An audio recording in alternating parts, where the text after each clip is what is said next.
What's up, everyone? And we are back for the second Who Are They Real Talk of the Week. Once again, I am Matt, but I'm not alone in the theater today. It's a trio. It's three of us. And that is, joining me is the one and the only Chris Anthony Lopez and Hello. Slayer Cleek. Happy Relay Days, you filthy animals. How you doing? Doing all right, sir. Doing all right. What's going on, brother? It's casual Sunday over here at the Lopez loft. I wanted to put clothes on, and I'm like, you know what? I'm good. This shirt's like 2 sizes too big. I'm wearing sweats. I'm chilling. Like yesterday when we were watching Schmodown for Spin from the Real Purposes, and I was in jeans. And it's like, why? In hindsight, I'm like, what the hell is I doing? But no, casual Sunday over here. I'm jazzed to talk about all this crazy stuff. But holy hell, this could be a good show. Good show. It's good to be back on Real Talk. We got a little triad in the force here. Clean Cleek back in action. Let's go. A clean Cleeker. Oh, that's. I mean, he already jinxed it. If you say it 3 times, it happens. Get your bingo boards ready. We're going for the long haul. Oh, your Watt. I gotta make the Watt bingo card one day. It's inevitable. 1,000%. Let's do it, boys. It's good to be back. A nice Sunday chat. We will say this up top: no game night tonight because we have a lot to talk about.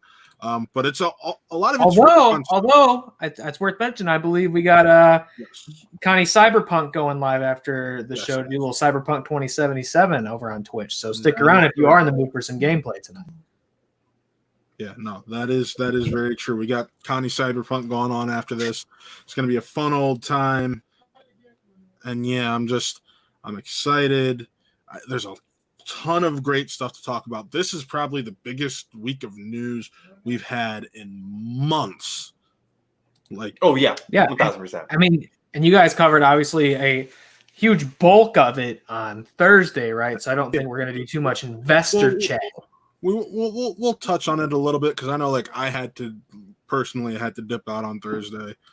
But it's unavoidable. We'll be talking about investor today for the next 5 years. No, we'll be talking about Investor Day until the next Investor Day. Investor Day. Isn't that the worst name, though? I'm excited for Investor Day, Dad. I can't wait to find out what the investors let's show them all the cool things so they stick around and keep their shares and shit. I don't know. Come up with a more fun name than that. Make it Mouse Day or some crap. I sat there and laughed because I'm sitting here. I'm like, they were showing investors stuff you'd actually want to see. For the Hulu stuff and FX stuff, they still showed the fans some stuff, but for the Star Wars stuff, they here's a break while the investors get to watch this 1 minute clip. Yeah, it's clearly another version of D23 or a Comic-Con thing. So I don't know, it's just weird to call it Investor Day if you were going to make it a public event and not just I think, Chris, we talked about this. The only reason it was made a public event is because something like Celebration didn't happen, where we probably would have heard all of that Lucasfilm news, Star Wars related at least, there, and everything. They were probably saving Willow and Indy and Children of the Blood and Bone for there. But we'll touch on that in a little bit. Yeah. But but it wouldn't be a Sunday with Chris unless we did this. Oh yeah, let's do it.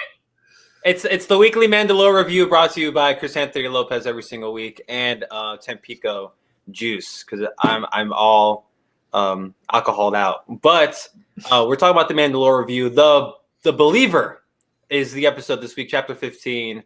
And I just watched it a couple hours ago because I've been off my Mandalorian train. The last couple of days have been awfully busy.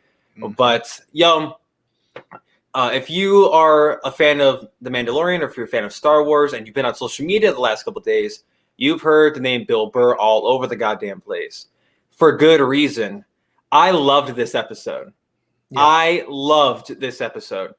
It was so grounded. It gave us a different point of view on on the Empire. It wasn't just like, oh, they're the bad guys. Well, yeah, they're still the bad guys, but they're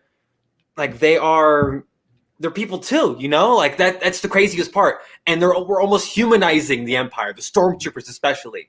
And it was so damn cool to see that. And Bill Burr was the arrowhead in this case.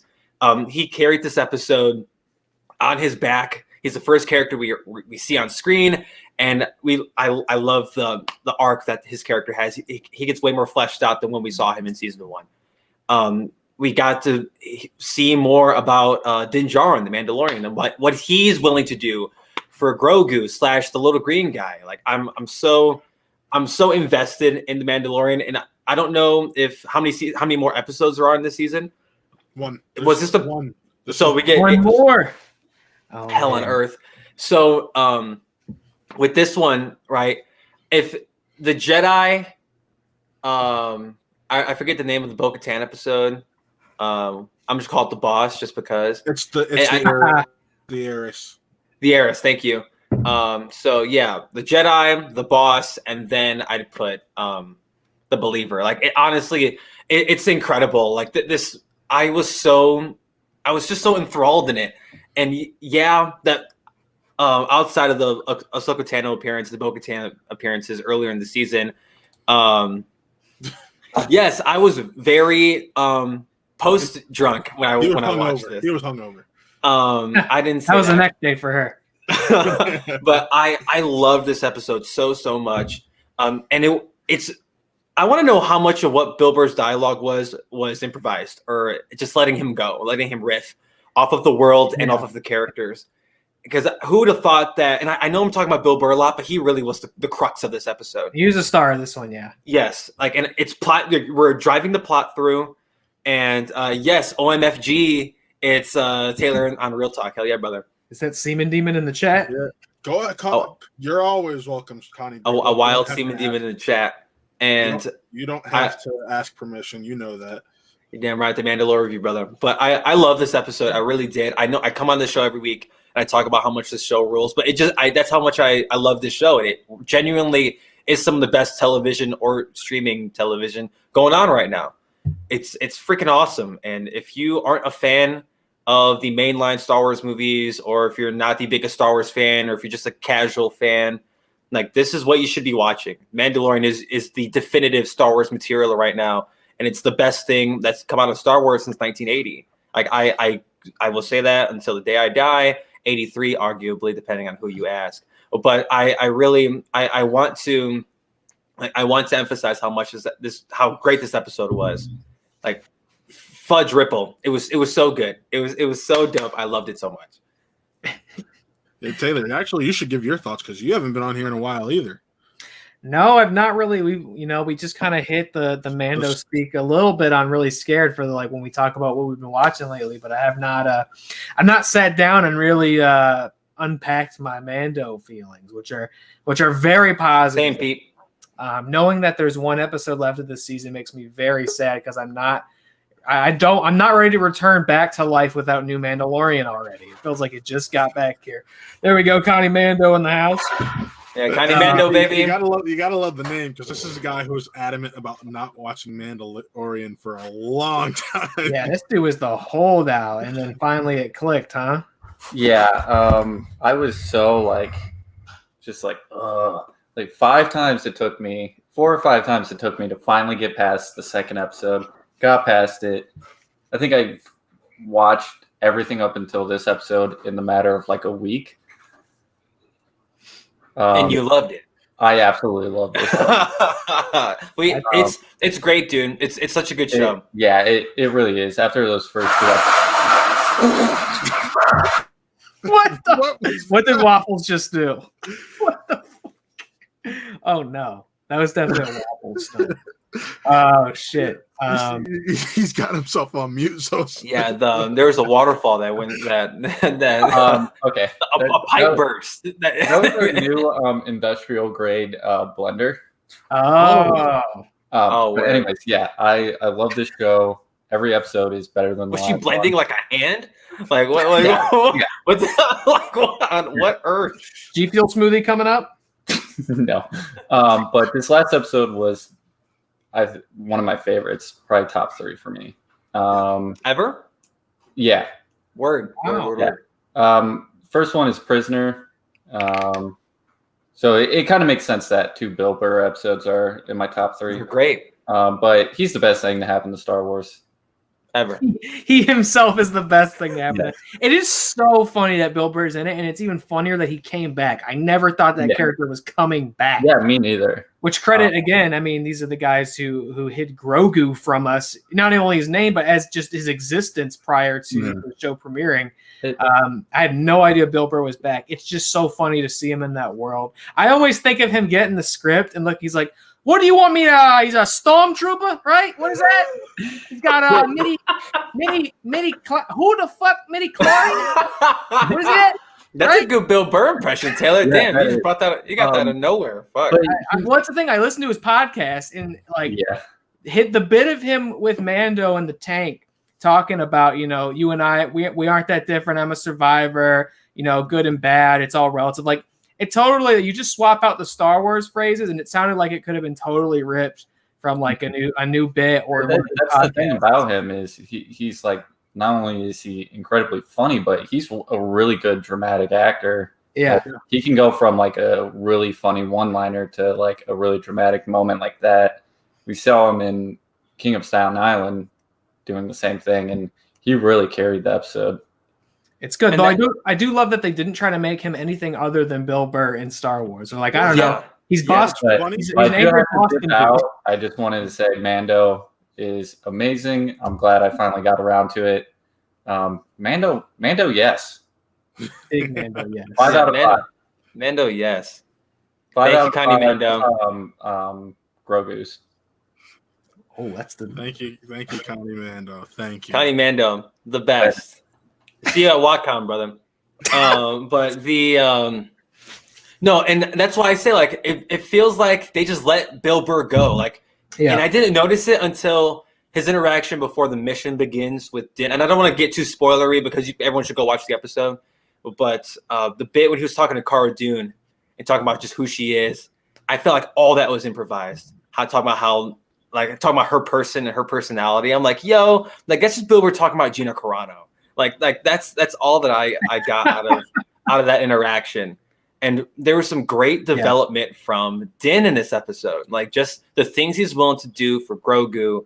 And there's a bit at the end that involves Moff Gideon that I audibly was like in my apartment because I've been screaming enough in my apartment complex, and they're probably starting to worry about me. But today, that was my one scream when I heard the interaction that Moff Gideon had with the character that people who watch the episode know what I'm talking about. So yeah, it was really, really dope, really, really cool, and I cannot wait for the apparent finale, I guess. I'm really excited for this like Dirty Dozen crew that Mando's like piecing together to just go get Grogu. Like I don't know. We know there's more to come. I'm almost skeptical that it's going to end on a positive note. I feel like, we've had so many victories. I feel like it might end on a pretty upsetting cliffhanger. It's going to be a downer. Like there's no way it ends on a good note. I agree because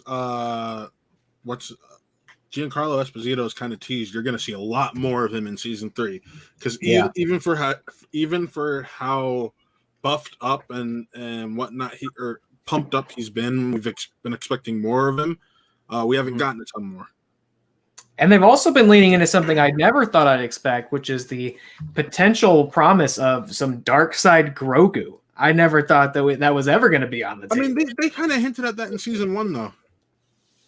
I don't know. He was choking Cara Dune. Yep.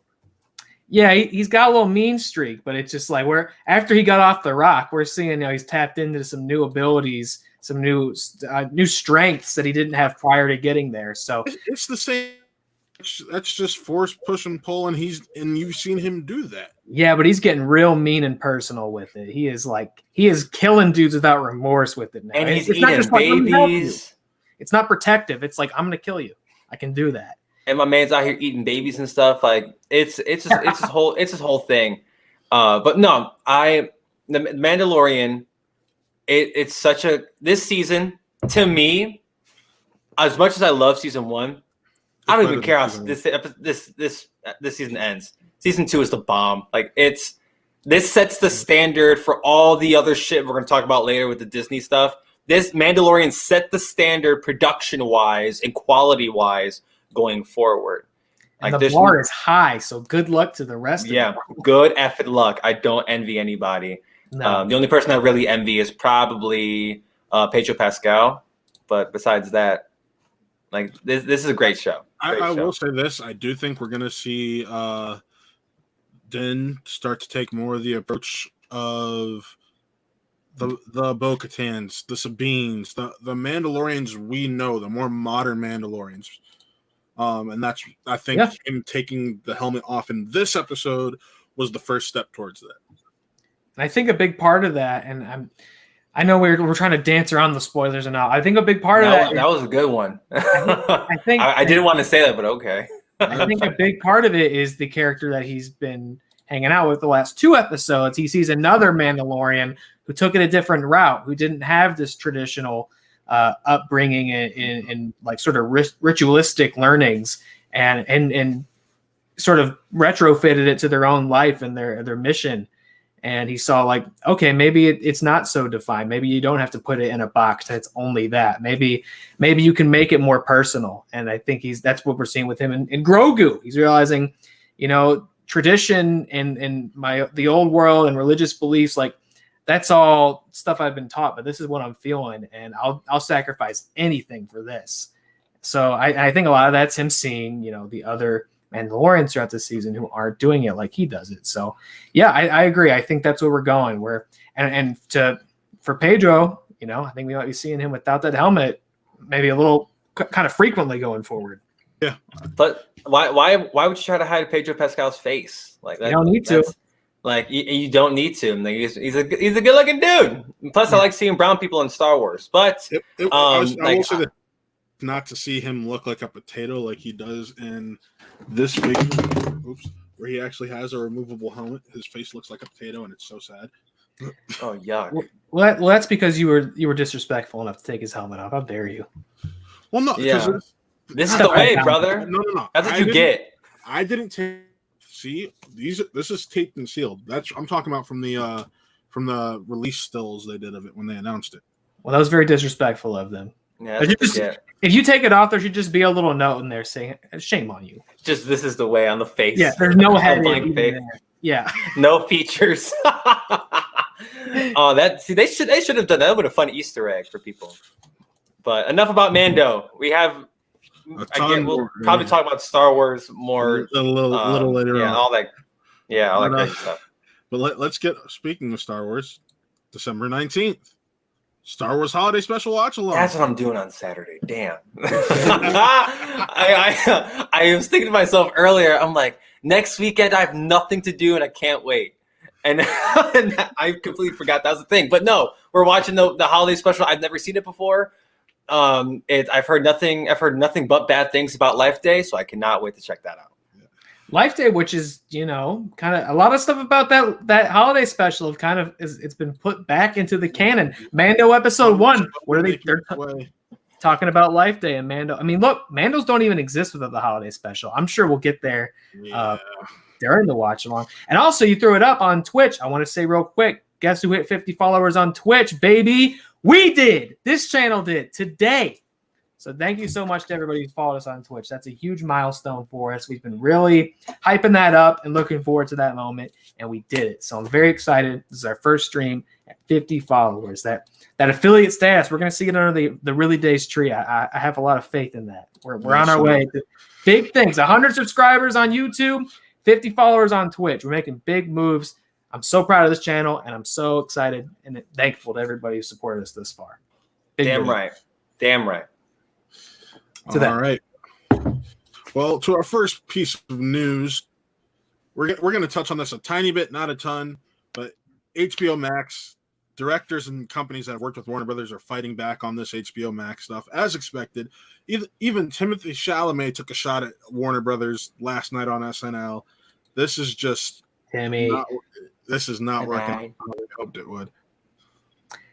Yeah, I mean, it's to be expected. A lot of these, I don't know. I can't speak for the directors individually, but I know we talked about it a little bit on Really Scared, or I talked about it a little bit on Really Scared on our little solo episode. But Legendary, they didn't even know this was going to happen until 30 minutes prior to it going public. So, like, yeah, I can empathize with these filmmakers feeling like really blindsided by this.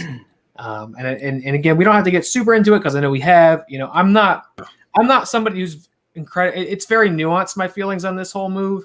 I'm not outright upset, but I do empathize with the filmmakers and the artists behind this who, you know, expected that traditional release, that the dream.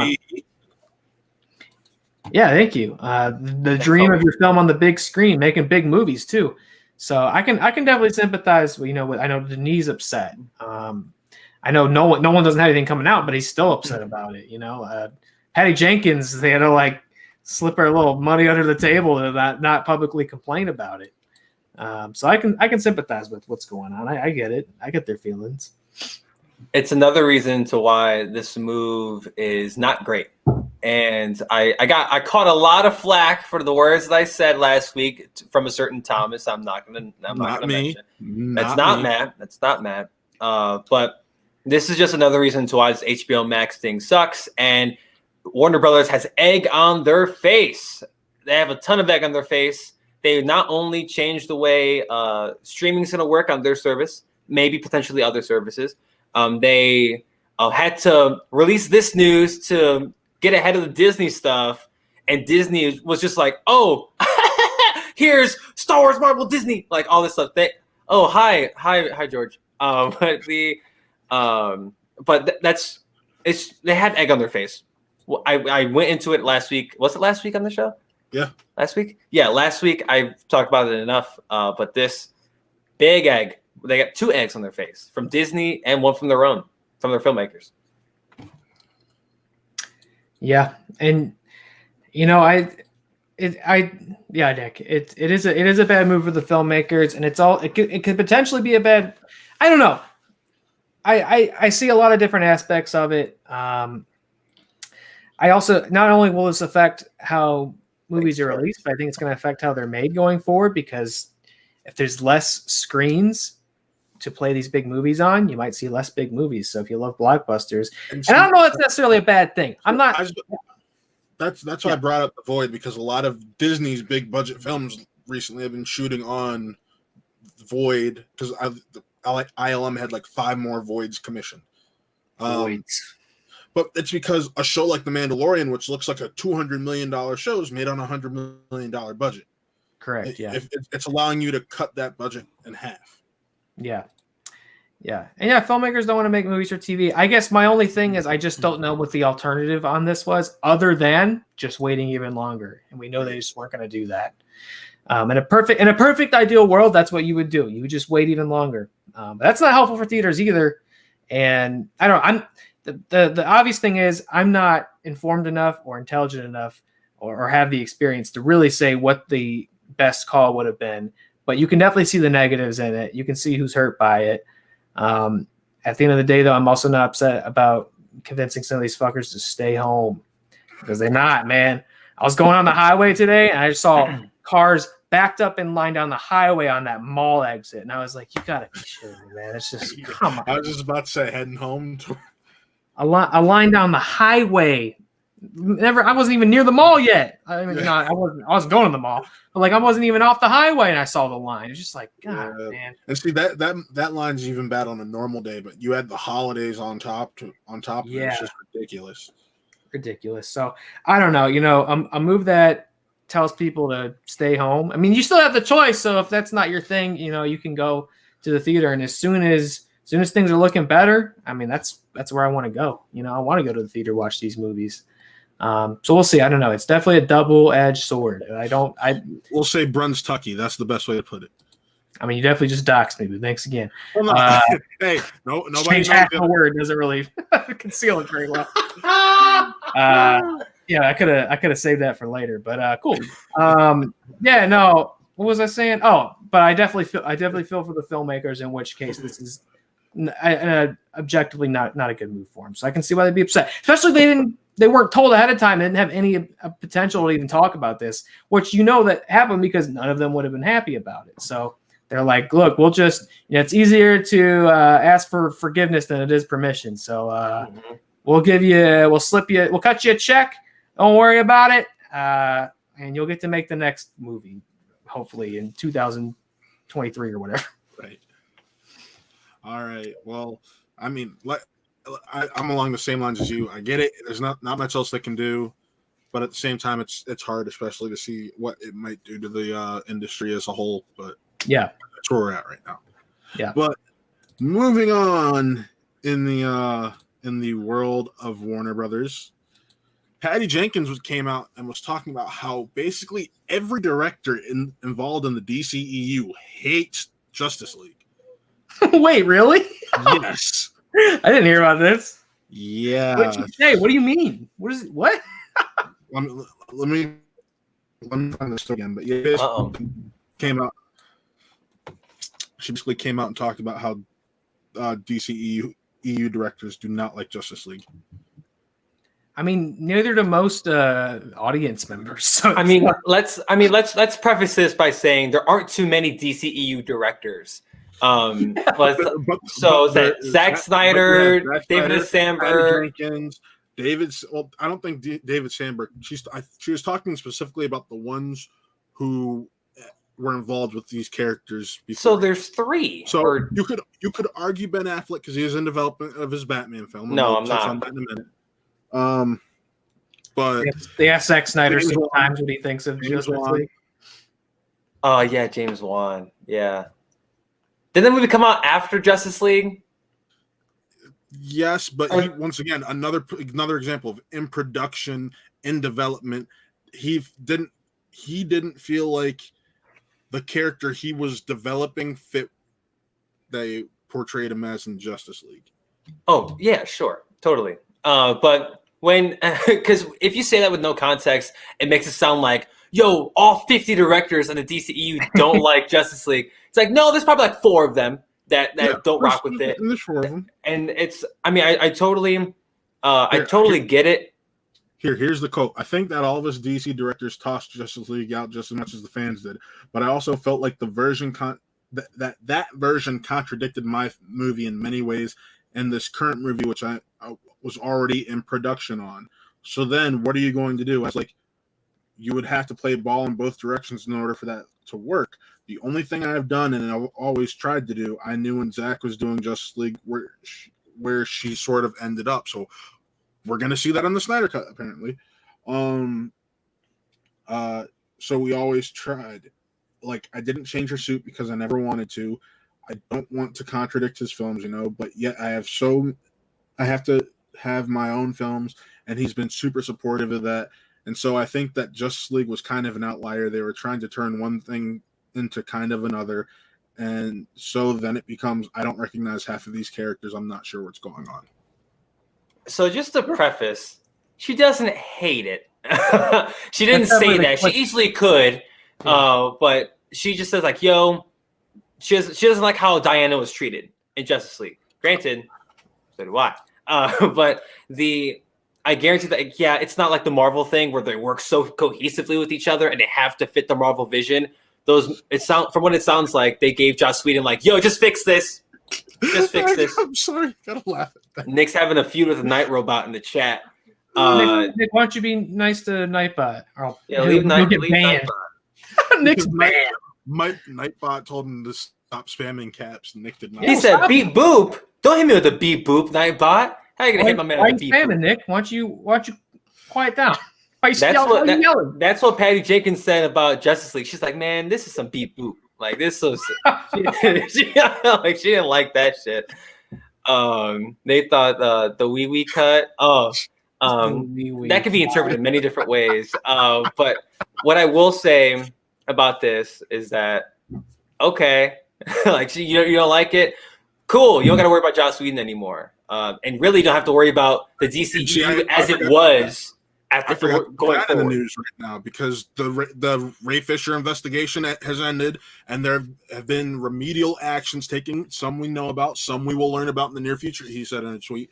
But yeah, just a quick note about that. Thank you for that. What do we know about what happened? Just some of the like how I guess my guess is what we know about is those producers and whatnot he called out not being involved in the Snyder cut and all that. So yeah, it's no surprise that I mean, like I said, most people didn't like Justice League, so I'm sure people involved within the franchise and who have to have all these films tied to it. And I agree, none of those characters narratively or tonally are consistent with any of their other films. So do I, George.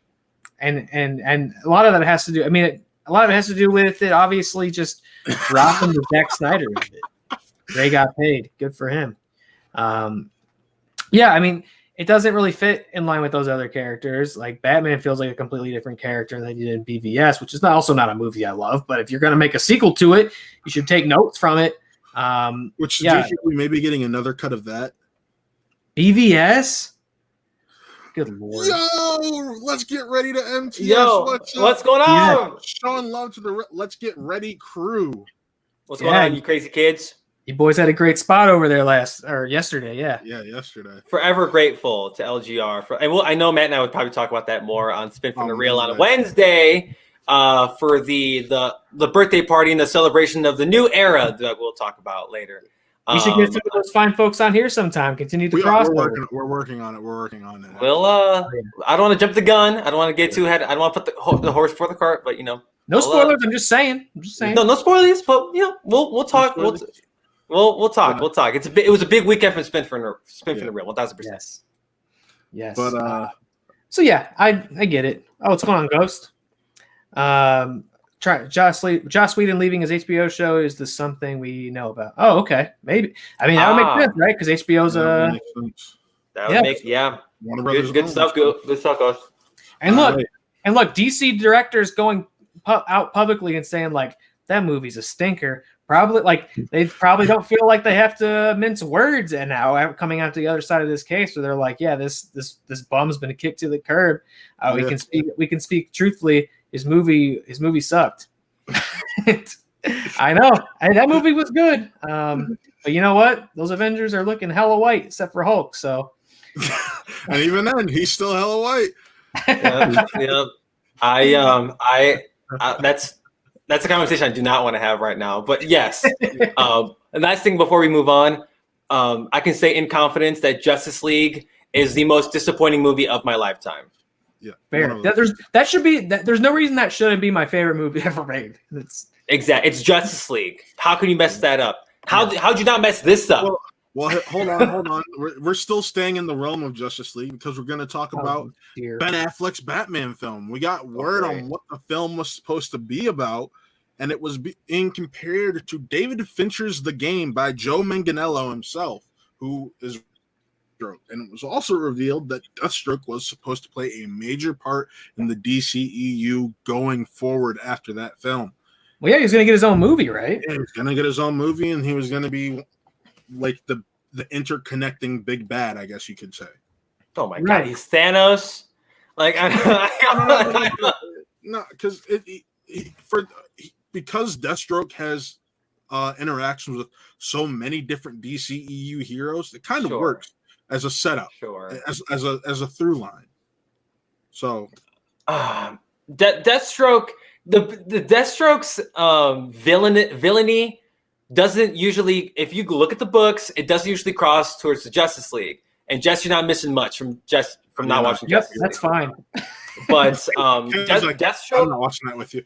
He's like, well, when you watch Snyder Cut. All right. When you think of Deathstroke in the DC comics, you don't think Justice League, you think Teen Titans or Titans. Like that's usually where you rock.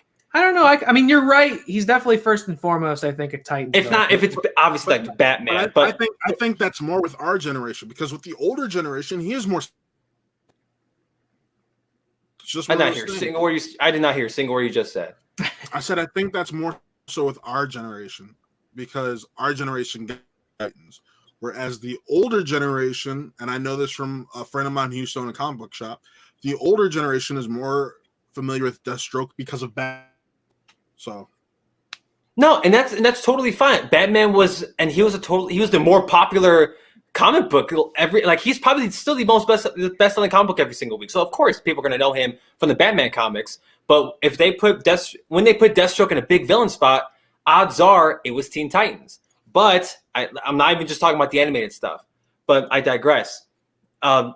Hypothetically, this sounds great. Like I would have seen this shit. I was so down for Ben Affleck directing and starring in his own Batman movie, especially with Deathstroke as the antagonist, because we did get to see some great Batman Deathstroke stuff in Arkham Origins for all my homies that played that game. You saw some kick-ass interactions between him and Deathstroke. One kick-ass boss fight, by the way. Yeah. That's what we could have seen, and that really breaks my heart, right? I love both these characters for different reasons, but hypothetically, because this is all up in smoke, but hypothetically, this would have been awesome. Yeah, I was one of the greatest disappointments of the DC cinematic universe was that Ben Affleck movie. It never happened. I was looking forward to seeing what it's like for a director. I mean, that's nuts. The ambition of that's crazy. I'm going to be Batman and I'm going to direct Batman. Like what he's going to be behind the camera, like doing blocking, like with the cowl on. That would have been insane. Like, how's he going to do that? You know? And I was looking forward to checking it out. And I always wondered what the script was because I think Ben wrote a lot of the script too. He wrote the script. He was the writer and director on it. Yeah. I was very curious to see what he had lined up, and we always kind of knew Deathstroke was showing up. And I mean, that would have been kind of something different too, because I feel like they've never made that. There's so many Batman movies, but they've never. Well, Dark Knight Rises. I was gonna say they've never made a movie where it's like his foe is physically like formidable for him, or like can go toe to toe with him. It's always somebody he can beat the shit out of, but they've got some. They outsmart him. Yeah, in some other way, he can't stop them. Punching him isn't enough. And Deathstroke is a character who, in some cases, can defeat Batman hand to hand. And I've agreed, like some real crazy hand to hand, like raid-esque action scenes with Batman and Deathstroke just would be, especially because what we saw in BVS, that warehouse scene, which is like I think by a huge margin the best thing about that movie is like this Batman can throw down. It's one of the best scenes in Batman film, any Batman film. I would agree. One of them. And it sounded like it was going to be a pretty harrowing movie. They said they're like the blurbs they put out, or like that Joe Manganiello said was like, oh yeah, he's just out here killing all of Bruce's people because he knows who he is. So I'm like, does Alfred die? I don't know what they were cooking up, but that would mess some people up. If Slade Wilson killed Alfred, I'm like, who else was in his corner? Robin's gone. Like there's nobody left at the end of BVS. Nightwing maybe. Oh, if they killed Dick, like again, some people would not be like you could if you want to switch some things up a little bit. Actually, no, never mind, because that upset some fanboys. But you could easily target maybe Bruce Wayne's like his corporate life, maybe not Lucius the Bat family. Lucius, yeah, I don't want to say Lucius is expendable, but there are some characters that I'll say this: it would have been a great way to introduce his son Luke. That's all I'm going to say. When Morgan Freeman is Lucius think about this thing right now. He's not expendable. When he's somebody else, he might be. Yeah. But look, spoilers! They just killed Alfred off in the comics a couple months ago, so you could do some. And he'll come back. Yeah, he'll be back. Imagine they never did again. They'll throw him in the Lazarus pit. Yeah, they did some pretty freaky stuff with him already. But no, this movie sounds pretty cool. Look, I mean, never say never. Hush, sir. Hush. You do not speak a negative word about Teen Titans. That show is fantastic. Teen Titans could be good. I hope we can one day get to the Teen Titans movie. And no. Keep it at Titans. Taylor, you have HBO Max. Watch Titans. Trust. Maybe one day, but I think Teen Titans are pretty great. I would love to see a Teen Titans movie. There will be a Teen Titans movie one day. That is what Titans is. Look, if the Suicide Squad can work, the Teen Titans. Pennyworth. I knew it. George is the only person I've ever known who's watched Pennyworth. That show doesn't exist. He loves Pennyworth. He loves Pennyworth, dude. I'm not gonna watch Titans. I'm gonna watch Pennyworth and check it out. And then, like, you guys, instead of your Mando roundup, I'll come in with like the penny for your thoughts. Book it. What the hell? Someone write this down. What the hell? Season 2 of Pennyworth just started, right? Look. Never say never. I used to say never to the Snyder Cut. Ben Affleck's doing reshoots on it. They're like, maybe he's not done. Who knows? Never say never. I would love if they decide to just say, screw it, we're gonna make the Snyder Cut canon and pretend like the movie actually never happened. What's up, Jeff? How you doing, Jeff? What's going on, Jeff? What's going on, brother? Yeah, this movie sounds cool. I mean, it's a shame it never happened, but that's DC. You know, cart before the horse. We're gonna do this, and this, and then the rug gets pulled out, and then none of it got made. So, yeah. All right. Well, we'll finish out our Warner Brothers news with this. We have some Space Jam: A New Legacy news. We got some plot details from LeBron James via via Richard Jefferson and Channing Frye's podcast Road Trippin', where he kind of made it known, like, all right, well, the general plot is it's a father-son story, and I'm going into this trying to force my son into basketball, not listening to what he wants, not listening to what he's into. And then we have the game, we meet the Looney Tunes, all that stuff. And then he dropped a nice little nugget about the fact how there's no Monstars in this movie. So, I mean, it's been rumored for a while that we're not getting Monstars, but the other team will be WB characters WB has the rights to right now, like Pennywise, who LeBron has said is one of his favorite characters. And LeBron even did back when the first It movie came out and LeBron was still playing in Cleveland, his Halloween party, he dressed as Pennywise. Yeah, he's a horror guy. Yeah. And Chris is not happy about this. No, it's not that I'm not happy about it. Because I if you're gonna do, I believe LeBron even said this is not a sequel. No, this is not a sequel. It's a whole new story. Yep. Michael Jordan's not canon? Probably. Michael Jordan does not exist in LeBron's universe. He's not canon. And it's probably for the better. But what I do think about this is, yeah, that's the crazy part, right? There's actually a plot. But the fact that they're doing the WB stuff, like those leaked photos came out a couple months ago. I still don't like them. It's going to be weird watching Pennywise just like cross over LeBron James. That rule. Like, it's gonna. It's like Pennywise dunks. I'm sold. Yeah. It's gonna be weird. It's gonna be so weird. Imagine Pennywise just freaking out on one of the Looney Tunes mid court and just crazy. And he eats them. Like it'd be in some real shit. No, but it's weird. This is one of my most anticipated movies of next year. Like I really want to see the Space Jam flick. Yeah, it's going to be the whole trope. It's like, Dad, I don't want to play basketball. Why you should play basketball? Because I'm LeBron James and you're my son. And they're going to come to this understanding where they finally understand each other in the end, and the Looney Tunes are going to be involved. But sure. And yes, there's no Monstars. It's a great thing. Trying to get the rights to Friday the 13th. Yeah, LeBron is one of the many people trying to claim dominion over Friday the 13th. He'll get production credit on one of these one day. I look forward to seeing how that works when he does. This thing is like, why have Monstars when you can have precious IP? Like they're doing the same thing they do in all the Lego movies, right? Like Lego Batman at the end. It's like, look at all the things we own, dump them out of the bag. Everyone's here. Yeah, they're doing right because it's like Pennywise, Joker. Yeah, Joker. Which Joker? I forget though. It's the leak shot's looking like Leto. Okay. Good Lord. And like Wicked Witch. I think the Wicked Witch is in there. I don't know. Who else they got? They should have the Eye of Sauron. Voldemort. Who else do they got? Dune. Somebody from Dune and like Godzilla. Right? I don't know. Whatever they got. It's all like villains. Yeah. It's like villains. Yeah. Okay. Yeah, it's all villains. Word. Do you think this is canon in the DC universe since Joker's in it? Oh God. Yes. That's what they need. They just need to like get the Looney Tunes Justice League team up. That's the movie they need to make. Whatever. It's Space Jam. Space Jam 1's not some like legendary plot by any like. It's just an excuse to see a famous basketball player play basketball with fictional characters at the end of the day. So yeah, they'll do that again. They'll love it. Yeah, I'm very curious to watch and see how they pull this off. Right, it's gonna be interesting to see a version of Space Jam where the athlete in question actually gives a shit and will actually try to act in the movie. So I'm looking forward to seeing that too. Me too.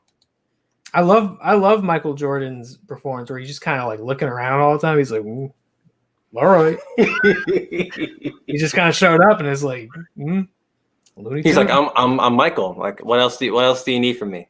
Wow. I show up, I look at green people, and I leave. Yeah. Whatever. This movie, it'll be fun, right? It's gonna be fun. Well, moving on. Well, this is a quick mention. We're not going to go too deep into this because I know Really Scared's going to cover it. The Toxic Avenger is getting a rebooted film with Peter Dinklage in the title role. We already did cover it, so the two of you can just go off. Connor said you're going to do double duty this week, so I think Connor wants his thoughts on it. So that's why I'm going to save it. No, he and I both already talked about this. Go for it. Really?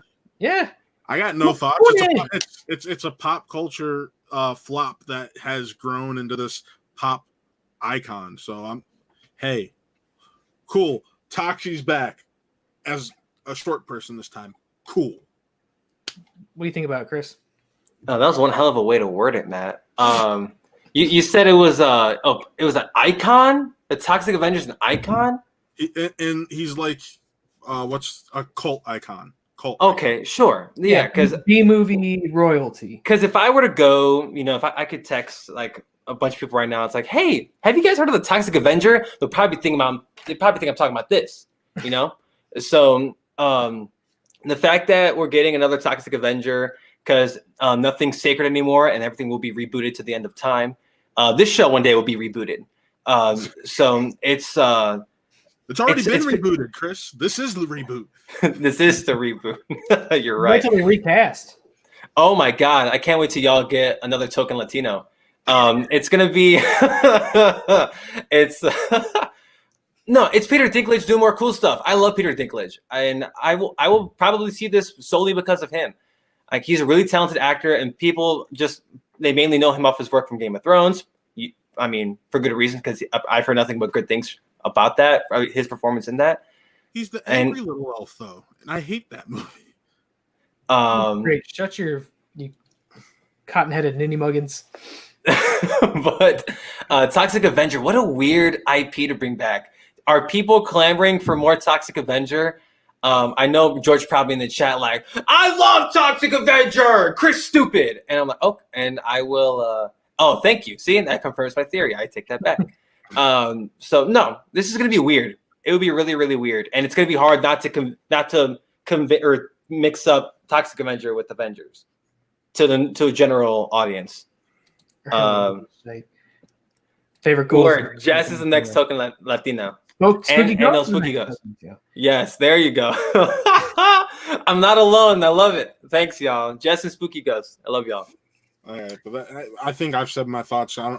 Taylor, you said yours.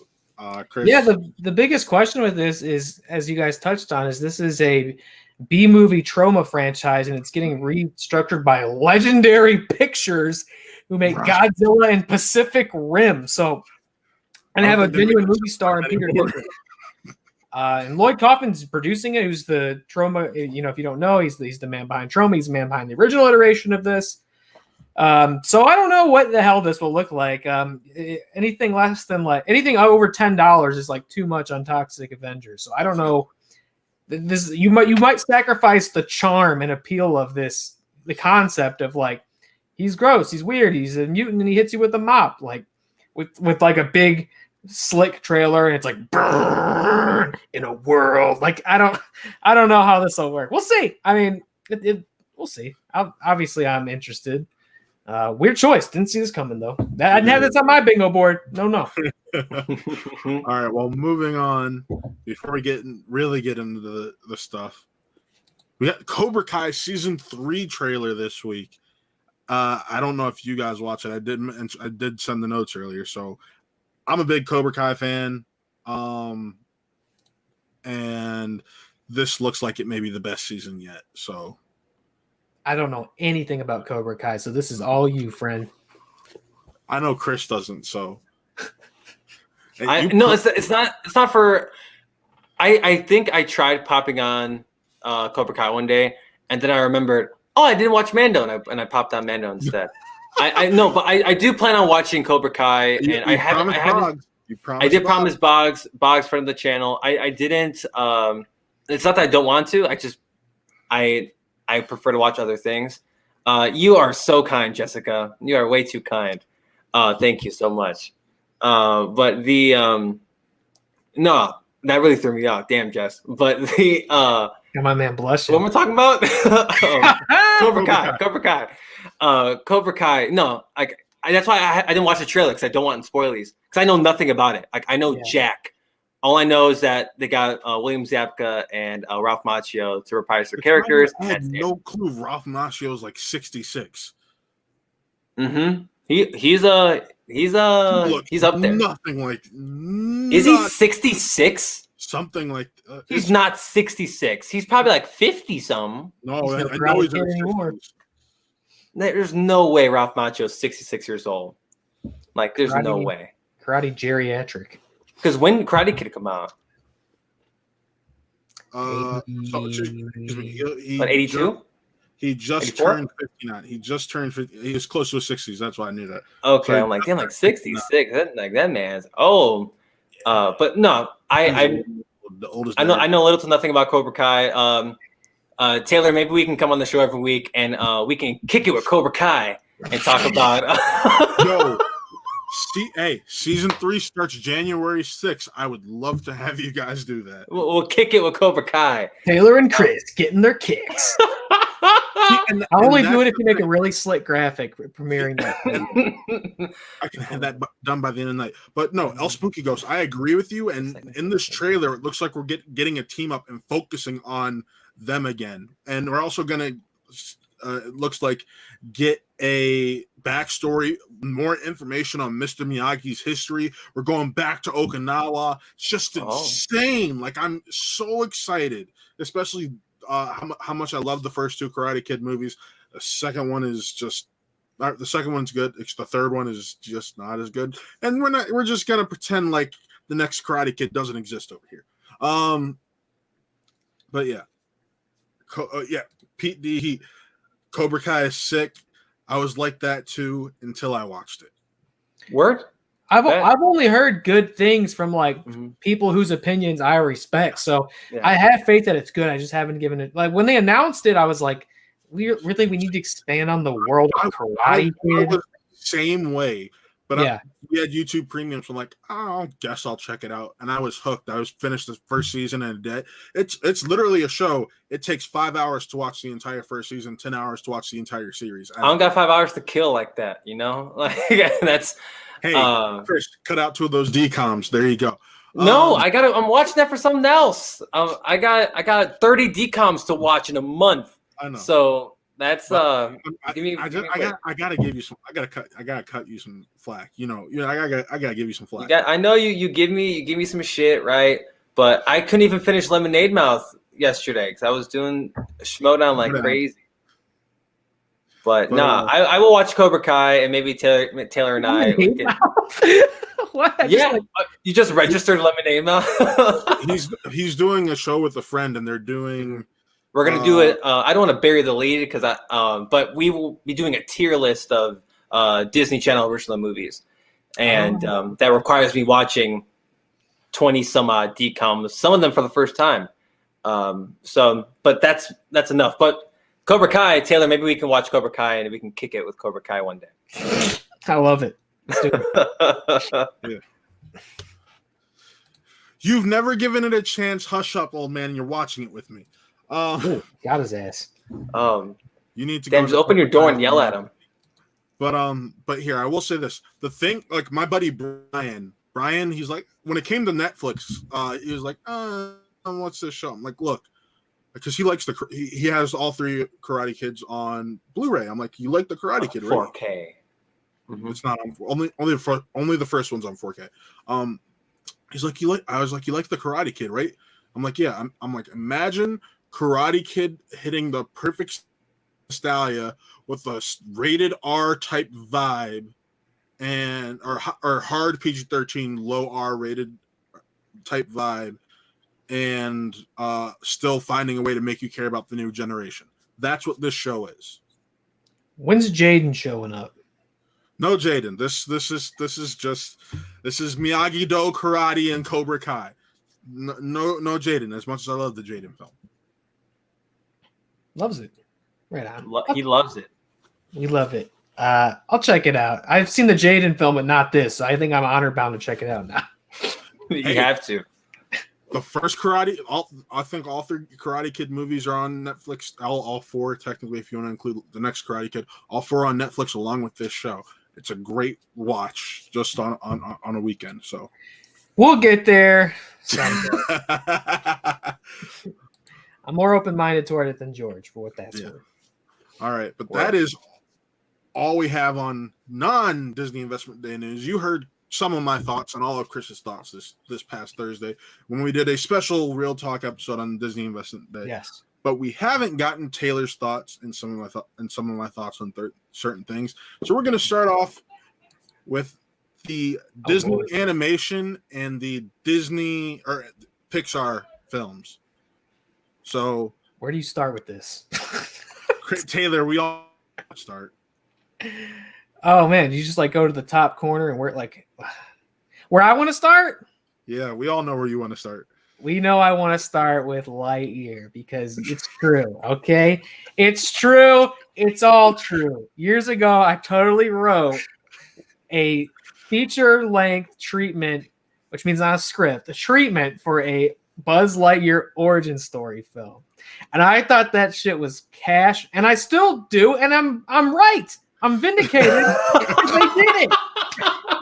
And I apparently should have signed up for IMDb Pro a long time ago and got Bob Iger's email and said what's up to him. You would have had proof if I just let you if I let the actual IP be when you pitched your original film to Johnny, you're like, I could have done Lightyear, but I didn't. And now you remember? That's true. I almost pitched my Buzz film on this. You should have. And I still would be like, Disney, hold on. You could be like, no, I have evidence. I wrote this. Oh, I don't think I can claim like ownership on doing a treatment of the thing they made up and own all the rights to. I don't think I have much of a say in that. People try and they still get some little form of settlement half the time. I could go. I'm sure I have the notebook around here somewhere. I can go find it one day. I need to see this. It was well thought out. It incorporated elements of the Buzz Lightyear Star Command, the animated show. Mm-hmm. I was convinced. I was like, this idea is money. Only thing was mine was going to be live action. Was where I was headed. Where I was headed with it. And the biggest thing I was dealing with, I was like, who do you cast as live action Buzz Lightyear? This, which is very interesting, they didn't have that issue, and they still didn't go Tim Allen, which I think is a little interesting. You know, I mean, Chris Evans is definitely the more profitable movie star. But anyway, no, George, it's true. Disney ripped me off. I think I caught Iger rifling through my stuff, you know, after class one day. He was just like going. I was like, Bob, and he just like threw it. And he threw like a smoke bomb and he disappeared. Hey, wrong Bob. This is Chapek now, buddy. This is Chapek or Chapek. I couldn't tell. There was so much. There was all. My eyes were watering. Yeah, no, I feel a little. Did you cry? Did you cry? I cried when I saw this announcement. God damn it! They took this from me. Oh, you were mad. Yeah, you know, like, I had no illusions about one day pitching this to Disney. So but it still is weird that you get like, I felt a little sad about it. I was like, shit, I had that idea. But I'm like, hey, it's a good idea. So I need to come up with more good ideas, apparently.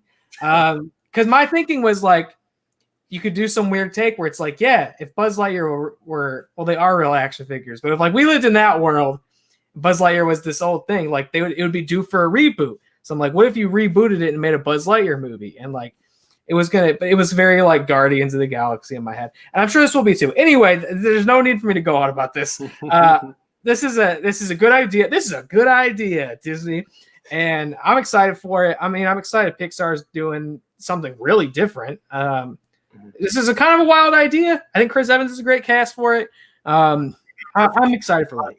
I'm also just got to say that he's got like that Buzz face. So he could have been live action Buzz. Yep. You know who I kept going back to Chris Pine, but I'm like, he's Kirk. You can't go there twice. That was my live action. That was my Buzz in my notebook. Hashtag my Buzz. My not Buzz. my Lightyear. Not my Lightyear. I forget who. I forget. I had it all casted out. It's probably written down. I'll go find it one day. We'll do a table read of my note. Oh my god. My treatment. Find it by WatCon. Anyways, Yeah. I want to see it. I want to see it. Of everything else on this, what else interests you? Me? Yeah, because we talked. Like I said, Chris and I talked about. Well, I didn't get to talk about this part personally. For me, it's Tiana and Moana. Those are the two that really interest me. Me, Chris, and Colin were watching this live, and we all had the audible reaction of why the hell do we need anything more Zootopia? So. Oh, I like Zootopia. I'm surprised they haven't gotten around to Zootopia 2. Zootopia. I can't believe they haven't gotten there. Zootopia is great, man. One of the only people I've ever heard say they like that film. No. What? No. I don't want. I can't, bro. Both you guys? We're going to get into this large discussion. Chris? We're going to get into this large discussion about right. It's off. No, and it's. I don't want this to become a why I don't like Zootopia thing, because it is the themes of the movie rub me the wrong way, and that was a movie I watched years after the fact. I didn't watch Zootopia in theater. I missed the theatrical run. I watched it post, and I'm like, I don't like that. But no, I like out of those, right? We mentioned a lot of these. We didn't get to talk too in depth about these on the show Thursday, and we did talk about Lightyear enough, but the Moana and the Tiana series make me really happy. I really love those movies, Princess and the Frog and Moana respectively, and they're pitched as musical comedies, which a lot of these things out of Disney are musical comedies. But 2023 is going to be a big year for Disney Animation and their TV stuff. Because that Baymax series that you have up there as well, that'll be the first one that comes out, and that'll be Disney Animation's first big television series, which is awesome. When I saw San Francisco, yeah. Excuse me, San Francisco.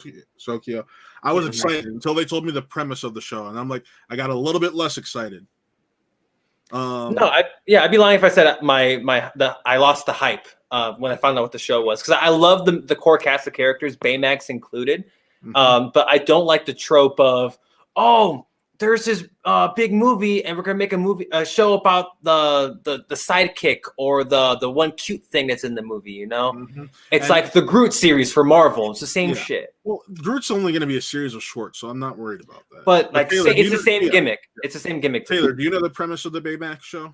Yeah, it's about him like working in a hospital, isn't it? He's a nurse. It's what his primary function was. It's him being a nurse, going around in each episode, finding a new person and helping them out in some way. It's going to be cute as hell. It's going to be cute as fuck. I like that, and I actually like that more than if they just did more Baymax superhero, because we've got so many superhero properties. And look, I know you guys are saying like you like the movie and kind of ashamed to laser focus in on the cute marketable element of it, but I'm gonna be honest with you, I don't remember anything in that overly endearing about any of those characters. Like when I think back to Big Hero 6, I'm like, it's Baymax.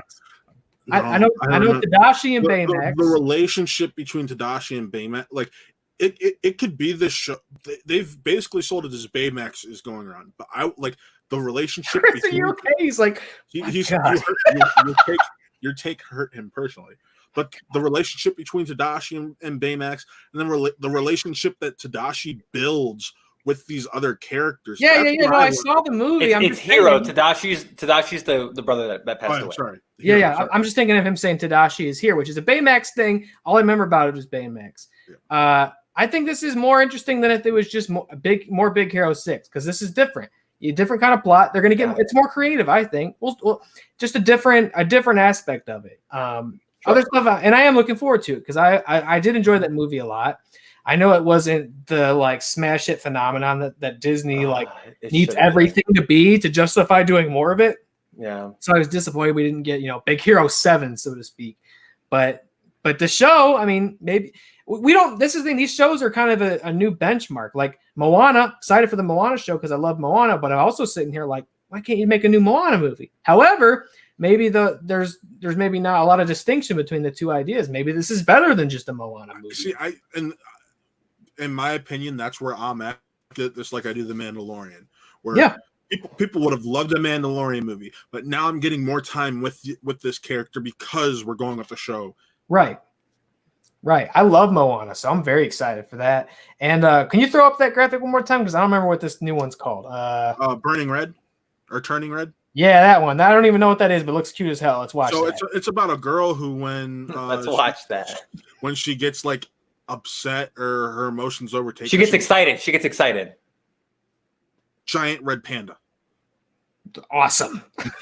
Yeah, when so for those who missed what Matt said, Turning Red, it's like this little girl, and it's a coming of age Pixar movie, which is really cool, like similar to Inside Out, but it's when she gets excited or when she gets super emotional about something, she turns to that panda that you also see on the graphic. And that's 2022, correct? Or late next year?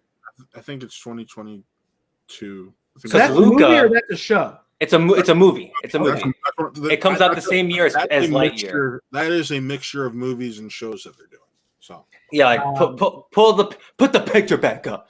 Like Luca on the bottom left hand side of the screen. Luca.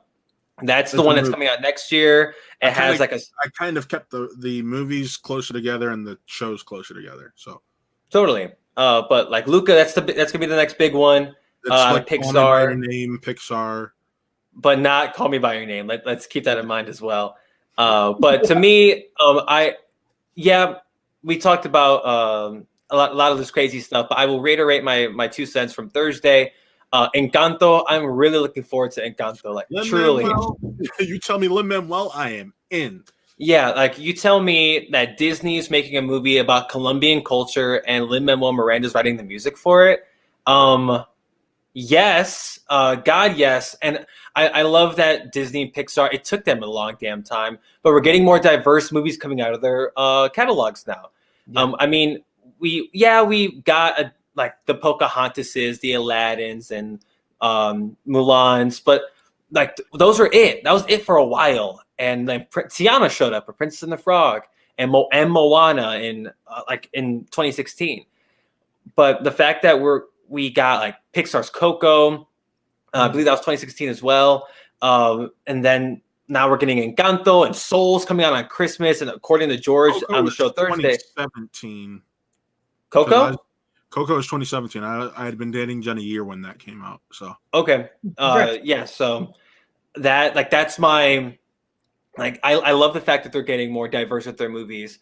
And Luca's going to touch on a different demo than what Pixar's usually going towards. Like I love the diversity amongst all those announcements. But Encanto stole my heart the second they played the little 30-second clip. We don't know who's in it, like cast-wise, but we just know that Lin-Manuel Miranda is writing the music for it, and it sounds awfully Hispanic and Latino, and I cannot wait to see it. Encanto shot up my most anticipated movies list. Definitely top 3, probably. Like I can't wait to see that next year. I can't wait. And let me mention another aspect of and I know actually I believe Toby touched on it a little bit when I was listening into that episode, which also super stoked to get Mr. Happy Sunday back on Real Talk. That was great to see. Yeah, a lot of fun. We're all going to watch all this stuff and most likely enjoy it immensely, but there's also the aspect of who are these made for? It's kids, and this is great for kids. I've engaged with probably more Disney stuff in the last year, roughly, of my life versus like the prior decade, because I'm watching it with Jess and the kids. And a lot of what that comes down to is you watch the same movie a couple of times. You watch Frozen a bunch of times. You watch Moana a bunch of times. Yeah. Amazing that you could get a show out of something like that. And, every week go on a new adventure with Moana. You know what I mean? Like that's amazing. And if it's to the same quality, Disney's done this before with their properties, or they spin it out into a Disney Channel show, but it might go like from 3D to 2D. Show, premium content. and that looks from what we've seen the same quality of what those films are. Yeah, you bring the actual actors back. Dude, is Dwayne Johnson going to be in the show? Like, that's huge. I think it's Ale Carvalho who's coming back. I don't know if we're going to get Dwayne Johnson coming back, but it wouldn't shock me if we did, considering the relationship. Considering the relationship she maybe he probably won't be a main cast member, but like what Matt said, Lily Carvalho will probably do a lot of the heavy lifting with Moana, 1,000%. But at the same time, you could have him as a main cast member because all that's a couple hours of voice act, a couple hours in the studio. Okay, Dwayne, thank you. Have a good one. Yeah, have him rap one more time, and that's it. Yeah, you got it. That's what I mean. If this is to the same standards that the film set, I mean, that's amazing, and I can't wait to see that play out. And that's great. That's great for audiences in general, but it's great for kids who love these characters. And ordinarily we'd have to wait years and years at a time. By the time Moana 2 comes out, they might be all grown up and not care about Moana anymore. It's like, nope, Here you go. This is character you love, and you get more of it, and that's great. And it's great for the adults who are watching these things with kids, and they get something new too. Over and over and over and over and over. That's right. He's thinking in his head, he's like, I don't have to watch Moana 5 million times again. I can watch 8 to 12 different episodes, 10 different times. And I love Moana, and so I'm right there too. I'm like, I get to hang out with Moana again. Yes. So I'm right there too. No, this is cool. It's insane. The birth of stuff they've announced is overwhelming still. Yes. Well, there's a piece of news I wanted to get to before I got to Investors Day, so I'm going to backtrack because I can't believe I accidentally skipped over this. Oh, shit. We were so focused on Investors Day, we completely forgot about Spider-Man. Alfred Molina coming back to play a form of Doc Ock. Tobey Maguire being spotted near a costume place known for movie fittings where they're shooting the new Spider-Man film. Andrew Garfield apparently coming back. It is crazy. How do you feel? I'm gonna let you. Oh man, I'm not. It's not clear. Did you guys want the clean clique or what's going on? Because this could have been the whole episode in itself, and not just for me. It's because we got this guy up here too. And I know he could go off on his own. I don't even have to cut in. I want to hear his thoughts. Because I love Spider-Man. I know he wants to compose his thoughts first. So that's why I went to you. Oh, you want me to? Is that true, Chris? Please, because I don't want to. I don't want because if you guys let me talk, I will take every point. I will mention every single thing. So, but please go ahead. First of all, let's talk about the thing that we do know. Right, this is confirmed. This is Deadline article that Alfred Molina is playing Otto Octavius one more time. Amazing. I see that as a pure 100% awesome thing. I said it on Twitter. I never really thought about it before, and I know Sony almost got there had shit not hit the fan. But it's amazing that no one since Spider-Man 2, no one has even tried to play this character since Molina, and because he was great. He embodied it. Perfect performance. I mean, I put it next to Dafoe as Goblin. Actually, probably better than the Dafoe as Goblin because Dafoe's so. That was the best. He was the best Spider-Man villain by far. Yeah, perfect, nuanced. You empathize with him, but he was still very, very villainous. Great movie, great villain. Can't believe we're seeing that come back. So that's the confirmed part. Excited for that.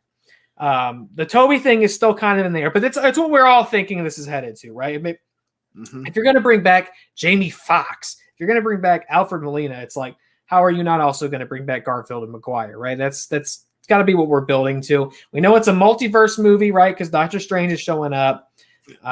We know weird stuff's going to happen in this. Yeah, and I think the important thing to recognize is the fact that, well, Sony's been fighting with Marvel to let us connect this stuff with the MCU, and maybe this is part of the agreement to let them keep playing ball with Spider-Man. You want this to work, we get to connect this stuff somehow. Which I would hate that, because my whole policy on the Sony Marvel thing is Sony gets to write the checks, let Marvel make all the creative moves, and everybody will win when the movie comes out. Whenever Sony comes in and tries to goof it up, it gets messy, and Tom Holland has to publicly complain about being Spider. It becomes this whole thing. You get these weird spin-off movies with Morbius and Venom, and Tom had to drunk cry call Bob Iger to save this shit. Precisely. So I'm like, Sony, stay out of the kitchen. You can go buy the groceries, but don't come in the kitchen. Let Feige do all the cooking, and we're going to eat really well.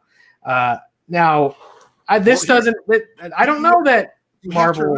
Feige is going to be a producer on a lot of these upcoming Sony projects. That was something that came out in the news in the last couple of years. Right.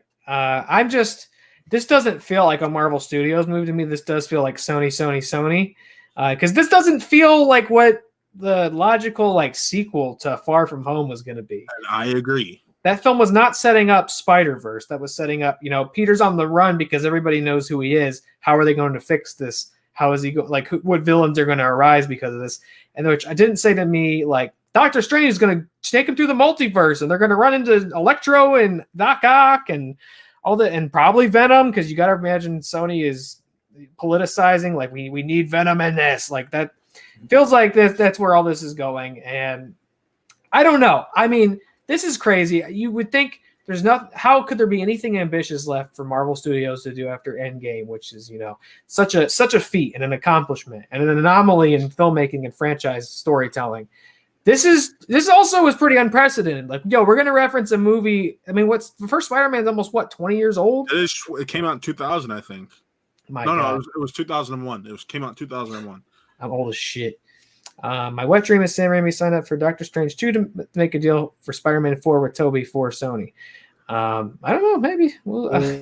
Yeah, Spider-Man was 2002. It was May of the year I was in first grade. That was 2002. Yeah. Yeah. So anyway, point being, Spider-Man 2002. 18 years old. It's Spider-Man used to be up until a year ago. Spider-Man was old enough to buy cigarettes now. Yeah. Point being, that's quite a feat to go back and be like, hey, other iterations of this character are coming back. That would be like if Pattinson hung out with Keaton and Christian Bale, like, right? That would be, it's also, although we know that DC's apparently trying to get there, and Marvel's going to beat him to the punch once again, because this movie's coming out before The Flash, guaranteed. That's a great point. This movie comes out December of next year. Yeah, and Flash sure as hell is not. They're going to beat him to the punch one more time. I don't know. This feels like a huge mess, though. It is. I've learned not to doubt Marvel, but I'll doubt Sony every day of my life, especially with these properties. So I don't know. And I'm almost like, did we even need to do live action Spider-Verse? Into the Spider-Verse was so good.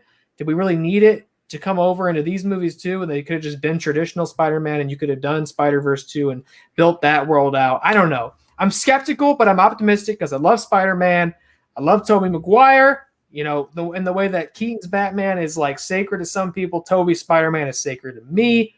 I think Garfield was great. He just had trash material to work with, so would love to see him come back and have a better script. John Watts is still directing.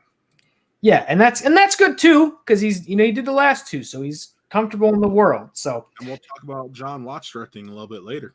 That's right. So that's kind of my little piece, my little soapbox moment is I'm so skeptical about this. I want to just trust Marvel Studios enough to figure this out. If it's 3 hours on, I'm game. And Feige we trust. No one has pulled off Spider-Man 3 yet, so good luck. Chris, I'm gonna give you a cap of 10 minutes. Let's see how you work with it. Go off. Don't start my time yet. I do want. When that clock hits 1:20 on the dot, that's when your time starts. Okay, so in the next 30 some seconds, I talked about a potential Spider-Man 3 on my podcast. You can catch For Chris's Sake every single Monday. Tomorrow I'll actually be talking about all this crazy stuff in detail from my POV. 20 seconds. Yes, For Chris's Sake, episode 12, I talked about a hypothetical Spider-Man 3 and what I thought that would be. And boy, I've proven to be not wrong, but I'm starting to get damn close. So, and 3, 2, 1. Okay, Spider-Man, right? This is crazy because Spider-Man 3, obviously, the first one that Sam Raimi did in 2007 wasn't the best, and then The Amazing Spider-Man didn't get didn't even get Spider-Man 3 because of the poor reception of The Amazing Spider-Man 2. So the fact that they're doing a Spider-Man 3 and it being the ultimate fan cluster fuck. Like to put it lightly, like this is the mess. Like, okay, this is not the proper sequel to Far From Home that I wanted. I want, like, spoiler alert, I wanted to get the movie where Peter, spoiler alert for Far From Home, Peter gets his identity exposed in New York by J.K. Simmons, J. Jonah Jameson. And he's now like, holy shit. And then the movie cut to black. But I want that. And if they're going to try to work that plot into this Spider-Man with Maguire and Andrew Garfield, and apparently Kristen Dunst is going to come back. Alfred Molina is going to be a version of Doc Ock. Jamie Foxx, let's not forget, he got recasted as Electro. What version of Electro? Well, I guess we'll find out. But and there's also rumors of Charlie Cox reprising his role as Daredevil from the Netflix stuff in this movie too. That hasn't been confirmed. Neither has Garfield, Maguire, Dunst. So keep that in mind as well. None of that stuff's been confirmed. But the fact that they let all of these people into this movie makes me feel like they will all be glorified cameos. I'm sorry to I'm sorry to everyone out there that's like, yo, guys, we're getting Tobey Maguire's Spider-Man back. I legitimately had a friend of mine text me the day all that crazy stuff was going on. He said, "Oh, he's gonna have. I can't wait for Tobey to replace Tom." It's like, no. Let's be frank. Tobey Maguire will not reprise the role of Spider-Man / Peter Parker in a full-length film. That will not happen. No way. I'm sorry. Ella Spooky Ghost in the chat with your wet dream. It's not going to happen. It's just fact. And like Tobey Maguire has distanced himself from Spider-Man for the last 13 years. He did such a great job at it. And now they have to bring him back because I guarantee they gave him the Robert Downey Jr. Homecoming money. Like, yo, $10 million, be on screen for 2 minutes. Like, that's really what it is. Maybe they'll our boy Nick Molbach has said on this show, I believe, that, yo, you can make Tobey Maguire Uncle Ben and spin it where when his Spider-Man shows up, he takes his mask off, and Tom Holland's like, "Oh man, like you look." It sounds like Shaggy. He's like, "Yo, you look like Uncle Ben," and they can make him Uncle Ben, do this whole thing. Okay, great. But this will be glorified cameos. Let's not get it twisted. The main villain of this movie will be the public, and Peter trying to clear his name as getting ousted for Spider-Man.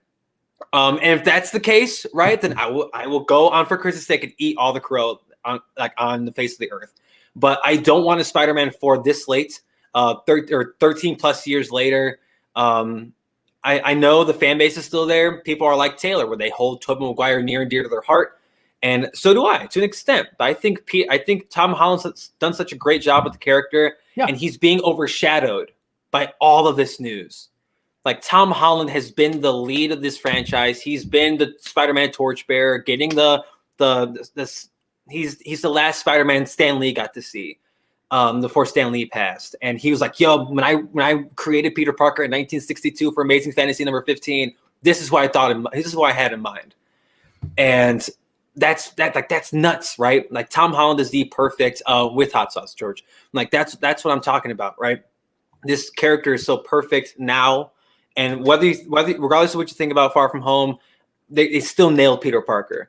And the fact that he's being overshadowed by other versions of the character from more than a decade ago is such a slap in the face to Tom. Granted, this must be a great deal for Tom. He gets to be with the actors that got him to be in this position. You know, without Andrew, without Tobey, he would not be here. It's as simple as that. He probably grew up watching Tobey. You know? He grew up, like, he was just like us. Like, he grew up watching these movies.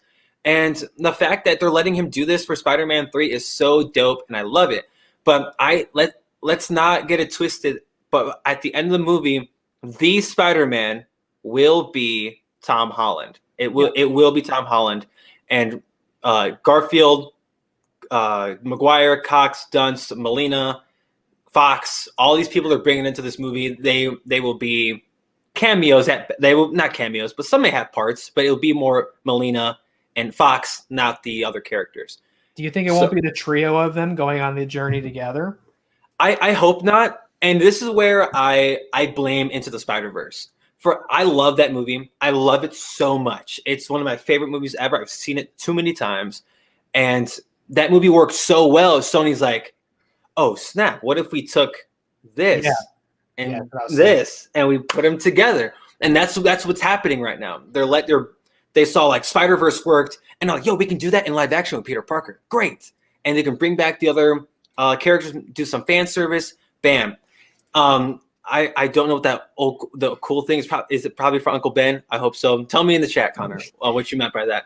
But and also, seriously, we mentioned this in the group chat. You hit the nail on the head with Sony getting greedy and went like, oh, we got to do this over in live action too. I feel like there's almost no way they aren't setting up live action Miles in this as well. And you can do that, and you can totally tease a Miles. We set him up in the first Tom Holland Spider-Man. Yeah, he already exists. Yeah, you showed us Aaron Davis, and he implied his nephew, who is Miles Morales, and like we saw Donald Glover in the first one. And there's no way in hell Donald does Prowler going forward, but it'd be great in my own brain and in my heart. But for this movie, it's just getting overshadowed and overcrowded. Okay, cool. Yeah, I mean, yeah, it would be awesome, and that's what I want. Like, I would love to see a well-written story, but honestly, would you have to explain where the hell Tobey Maguire's been and what the hell he's been doing for 13 years? Same thing for Andrew Garfield. Like, I feel like you'd have the easiest way to explain away the Tobey Maguire one would be to say that is the Peter B. Parker we knew from Spider-Verse. That's the easiest way. But I don't want him to be schlubby. Like, I don't give a shit, Peter. No. But he doesn't have to be. You can have him be the reformed, new mindset Peter B. Parker we get at the end of Spider-Verse.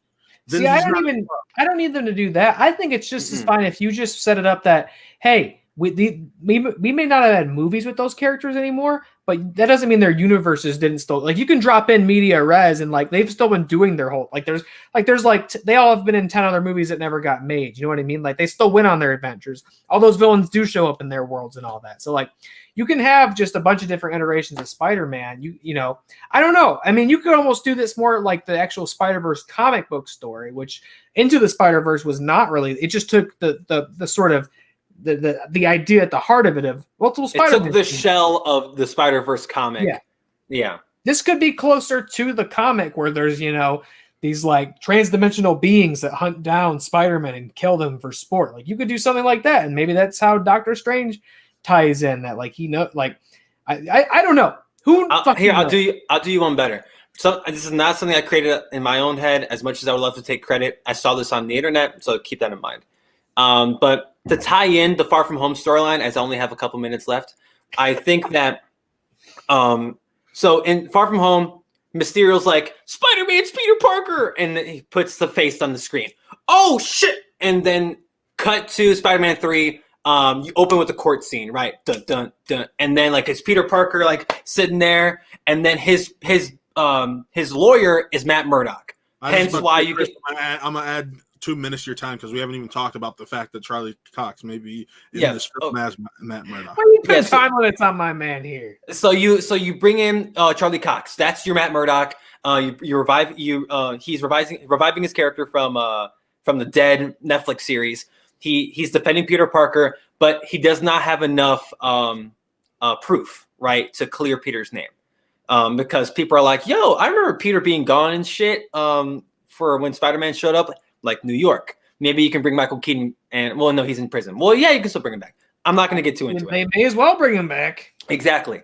So you need more proof, and that's where Peter, since Tony Stark's not around, you go to Doctor Strange. And Doctor Strange is in this movie. He's confirmed to be in this flick. Bendy Cumberbundy is going to be Doctor Strange, and he's going to then go on and shoot Doctor Strange into the multiverse of shit. I take that back. The movie's going to be great. But that's where you go to Doctor Strange, and he's like, I need help. I need proof to clear my name. Like, I need something to show people I'm not Spider-Man. And he's like, well, this is multiverse, and I bet there are other Spider-Men.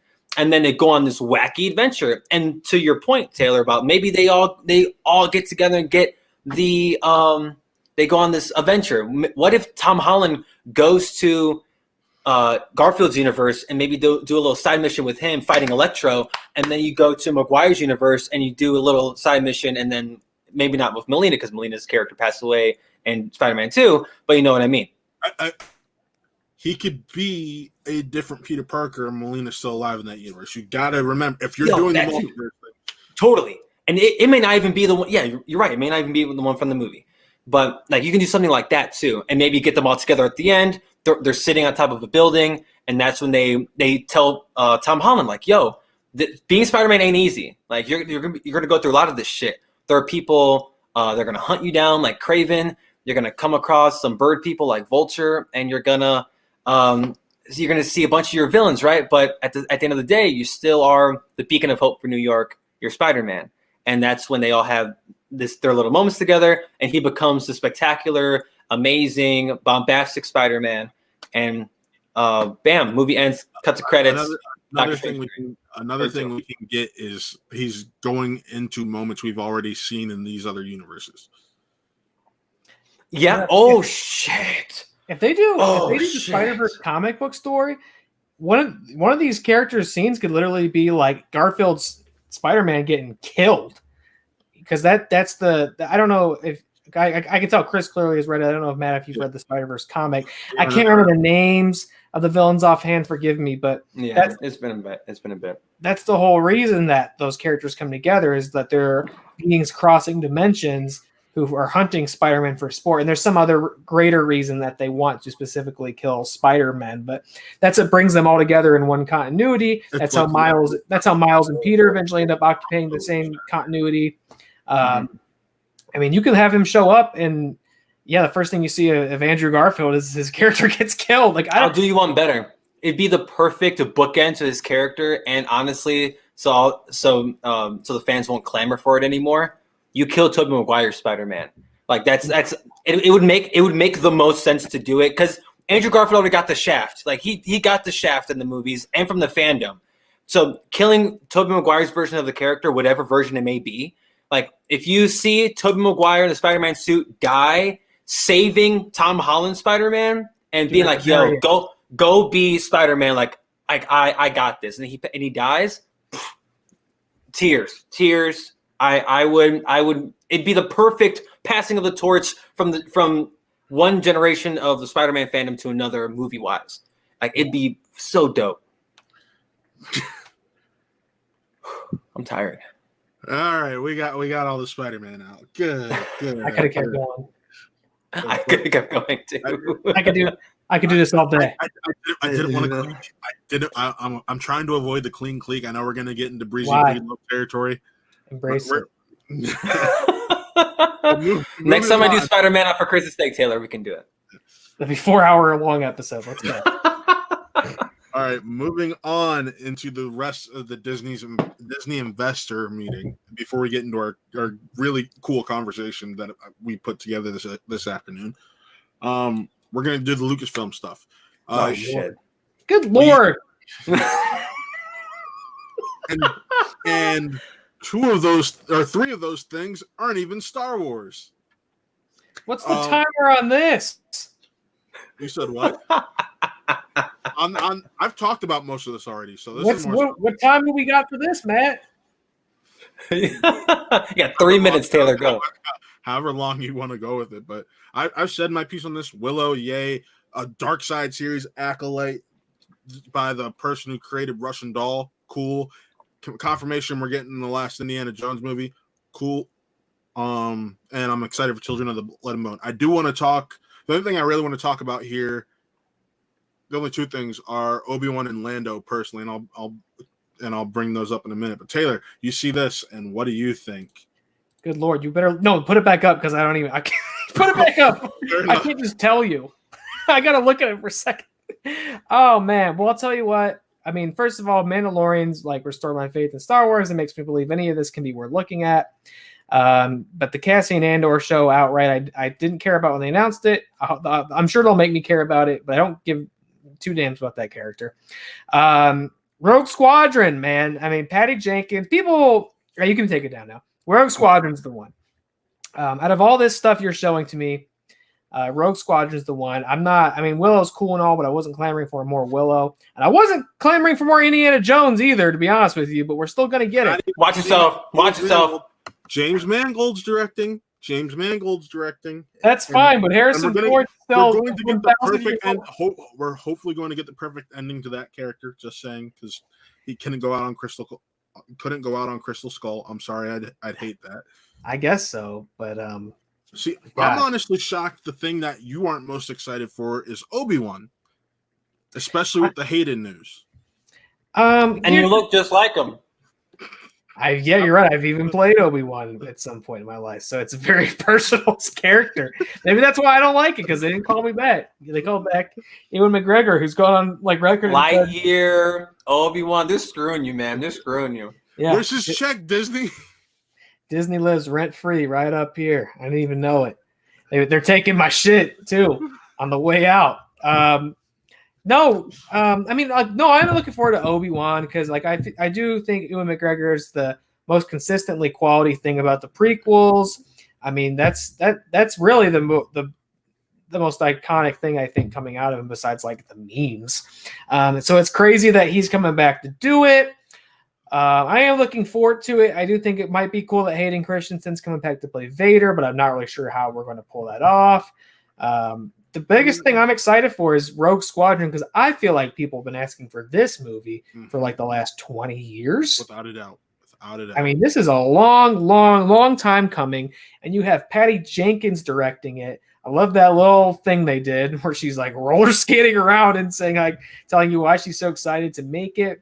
The droid. What's the droid thing, Matt? So it's an ILM animated film, and it's going to be C-3PO and R2 with this new little droid who's going to become this new droid hero, apparently. So it sounds interesting.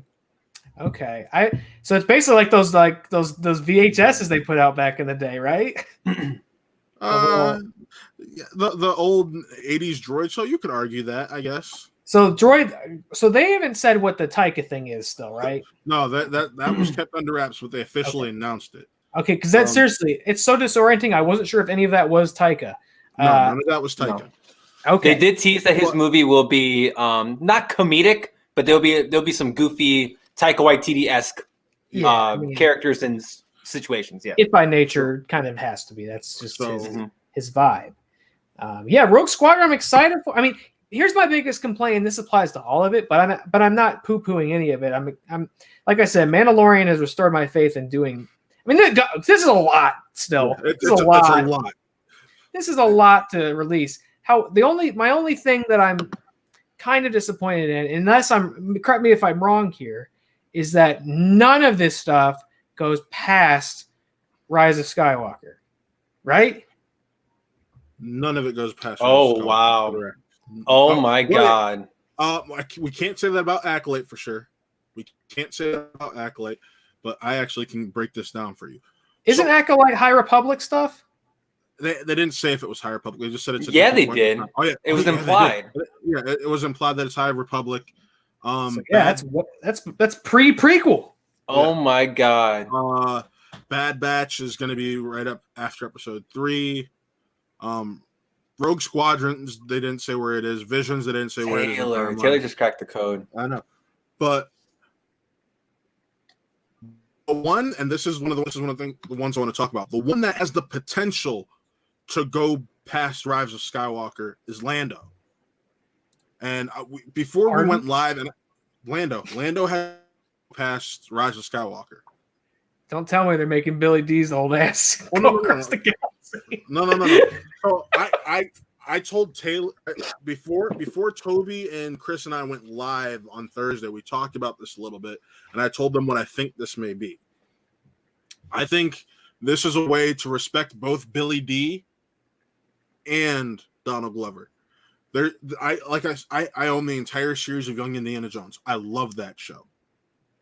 I see where you're going with this. Yeah, there's that episode where Harrison Ford comes back. Yeah, and he's telling the story, and I think that's the way they can take this show, because in the Rise of Skywalker novel, it's basically revealed or highly implied, and they even confirmed it after the fact, that Jaina is Lando's daughter. In the novel, he talks about the fact that he had a daughter that was taken by the First Order at a young age, and he's never been able to find her since.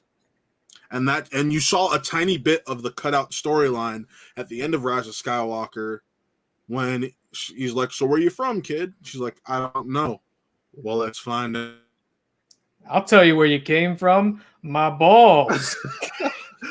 But I think this show is a perfect way to where you can have both Billy D and Donald Glover in the show and cut back and forth between the two. You're killing Chris. No, I think that would be a cool thing. That'd be a cool framing device. But the Chris didn't like that. Why? Why would you say that? Why? Like, come on now.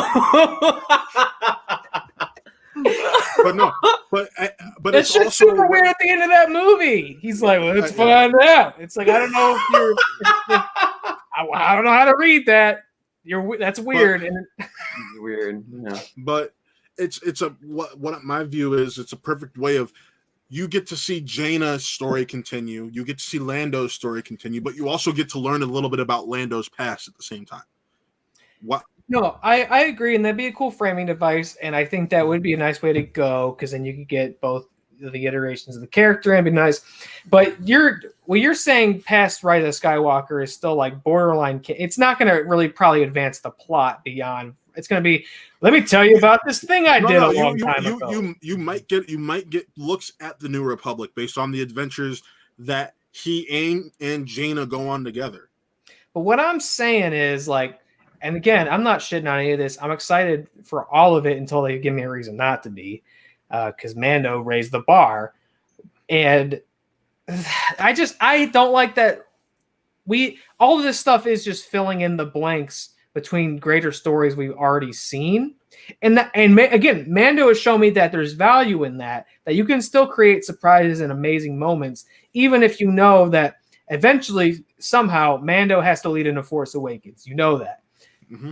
All the same, I mean, they've got Grogu, and it's tied into the animated shows, and we've got all these amazing new characters, and we've got characters from the original movie. So there's still room to navigate in there and make it worthwhile, but I just don't like that Rise of Skywalker is like it's the obstacle that nobody can go past, and probably because I guess they just maybe haven't decided what could happen next. I think that's where it is, because that's why they're going back in time, because you have more room to like you kind of got to set where your book start is, like the two bookends. What are your two bookends as of right now?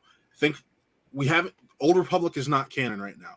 I think right now they want to build High Republic to start to rebuild the trust in fans.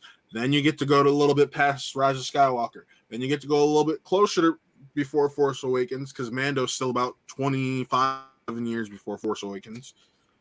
And then you get to go back to the Old Republic now that you start to gain people's trust back, and then get to give them those stories that they want.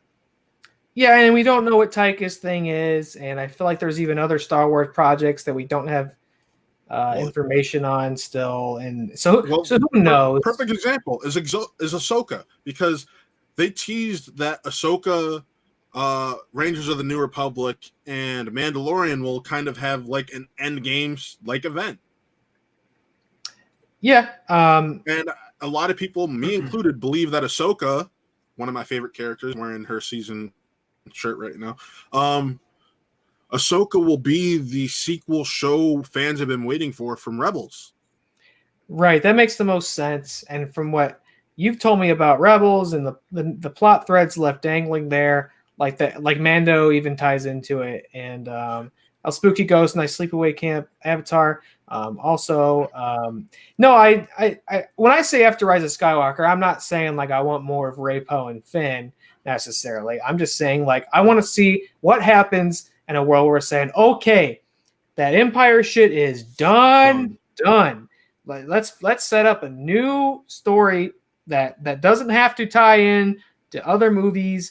Like let's clean. Skywalker's done. Let's see where else we can go. That's just me though, because I'm always a little less interested in prequels, and I think a lot of that comes from the Star Wars prequels. You know what I mean? I'm always interested in what's next. Surprise me. I don't know what's coming next. Let me find out. But again, to what I was saying earlier, Mandalorian showed me that you can tell a story between stories and still make me want to know what's next. And I think, and Obi-Wan show, the other one I wanted to talk about, because you said I don't know how they worked Hayden in.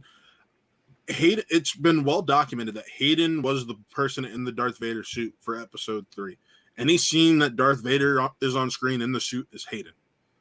Well, that's fine that he's in the suit. Well, no, let me finish. What I was talking to Chris and Toby about the other day is what you do to let Hayden showcase himself is you have more of those moments where he's in a back tank, or like an Empire when the helmet's off and he's in that chair, that famous scene where it lifts up and there's from this black sphere and Vader's inside of it and it's white. See more of that castle. Yeah, I want Taylor, I will say this: the Vader run of comics that happens directly after Episode 3, like it literally starts off from the no moment. Yeah, I've read some great since Disney, got it and Marvel started doing the comics. I've read some great Vader comics for sure. Yeah. He has 2 different series, or no, 3 different series now. But the best one by far is the one that takes place immediately after Episode 3, because you get to explore his mindset a little bit more.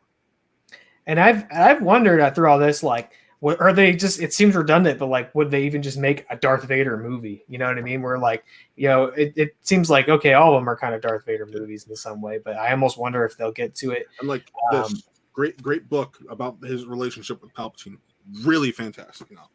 I mean, I didn't even really expect a lot of Vader in an Obi-Wan show. I thought this would be Obi-Wan's like side quest. And Chris will attest to this. The guy that kind of inspired all of this, Christian Harloff, he pitched something on his old show on Collider Jedi Council, like 2 years ago when it was first rumored. Vader tells Luke, Obi-Wan once thought as you did. We never see that at all. Yeah.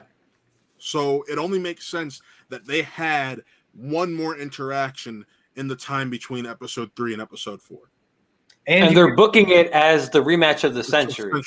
Like that's what they're booking it as. You get the catharsis of seeing those characters face off with like modern filmmaking conventions. And Obi-Wan tried to turn him back. Right. You can have him knock the helmet off. Where he did it, where in Revenge of the Sith, it's you're bad, I gotta kill you. Bye. Yeah, he's like, you're an asshole, and I'm gonna chop all your limbs off and catch you on fire and leave. I don't sense any good. I hate you. But yeah. And that's why that story makes sense. So yeah, no, I mean, again, I'm looking forward to all these. I think just the sheer promise of McGregor back as Obi-Wan. I never thought we'd see that. That's great. You might have to have you cosplay as Obi-Wan when we cover Celebration in 2022. I don't know about that. Look, I don't look like Ewan McGregor. I just have facial hair, and I'm Caucasian. It's the hair. It's the hair. This? Oh wow, it's a little bit uncomfortable right now. You got to get that cut. You got to get that cut. But normally I've seen you when you have it. This is him living on Tatooine for a long ass time. He's gonna go to the barber. The stormtroopers are hanging out there, looking more like Jack Nicholson right now. But you know I hear that a lot. But I've seen you with the haircut, with the hair grease and whatnot. You do have a similar Episode 3 Obi-Wan look when you actually have your haircut. Bull, quit lying. But yeah, that's what I'm interested in from this. And Filoni and Favreau behind it, I'll give it a shot. I don't know if I'm that interested. Can I address something that El Spooky Ghost in the chat said earlier? Yeah. About Indiana Jones.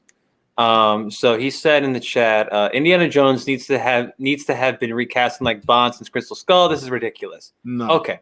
So Ghost, let me talk to you real quick. Latino, right?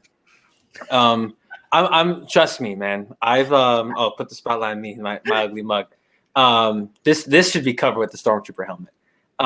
But dude, I couldn't agree with you more about the idea of potentially recasting the character, right? Like me booking, if it was me, I would have tried to find a way to keep the story going and to recast someone in a young Indiana Jones-esque type of way, where it's Harrison Ford retelling a story of his past to his grandchildren, to Mutt's kids, and it's Bradley Cooper, or Chris Pine, or Chris Pratt, whoever the hell. But once they told us at the Investor Day that this will be the last movie, and it's Harrison Ford, I said, okay, we're done. Like we're no more. And as much as it breaks my heart that the Indiana Jones franchise will end for now before Lucasfilm reboots it in 30 years, it'll be it's going to be the send off that that supposedly we didn't get in Crystal Skull, which I disagree, but it'll be a nice conclusion. What they do with it is the question, because you get James Mangold and you bring back Harrison Ford. What the hell do you do with the new Indiana Jones? Because now you got to go further. Like you did the whole alien shit. I'm not saying you do aliens again, but like, what is that story going to consist of? Like, because you can't have Indy keep fighting Nazis over and over and over again, as cool as it is. But if this was 10 years ago, and if Harrison Ford didn't give a shit about Indiana Jones the way he didn't give a shit about Han Solo for all those years, then okay. Then it would be then I'm cool with recasting. Give it to Cooper, give it to Pratt. Obviously, those are my two choices, but you know what I mean. But the fact that they said this is the last one, okay. Honestly, if Harrison Ford was a little bit younger, I would have loved. I do like Crystal Skull. Me gusta. I like that shit. I don't love it by any means. It's not Raiders. It's not Last Crusade. Trying to get George not to let you stay here, huh? I'm sorry for liking what I like. Crucify me, sue me. I'll get Matt Murdock to defend me. But what I will say is Harrison Ford coming back to do one more as a fan of the character, as a fan of the trilogy. Who I hold those movies in high regard. And he's been fighting for this. Let's not forget. He's the one who's been pushing for a one last Indy movie. Because he gives so much of a shit about Indiana Jones, which makes me happy, right? Because it's no secret that he was like, can we kill Han?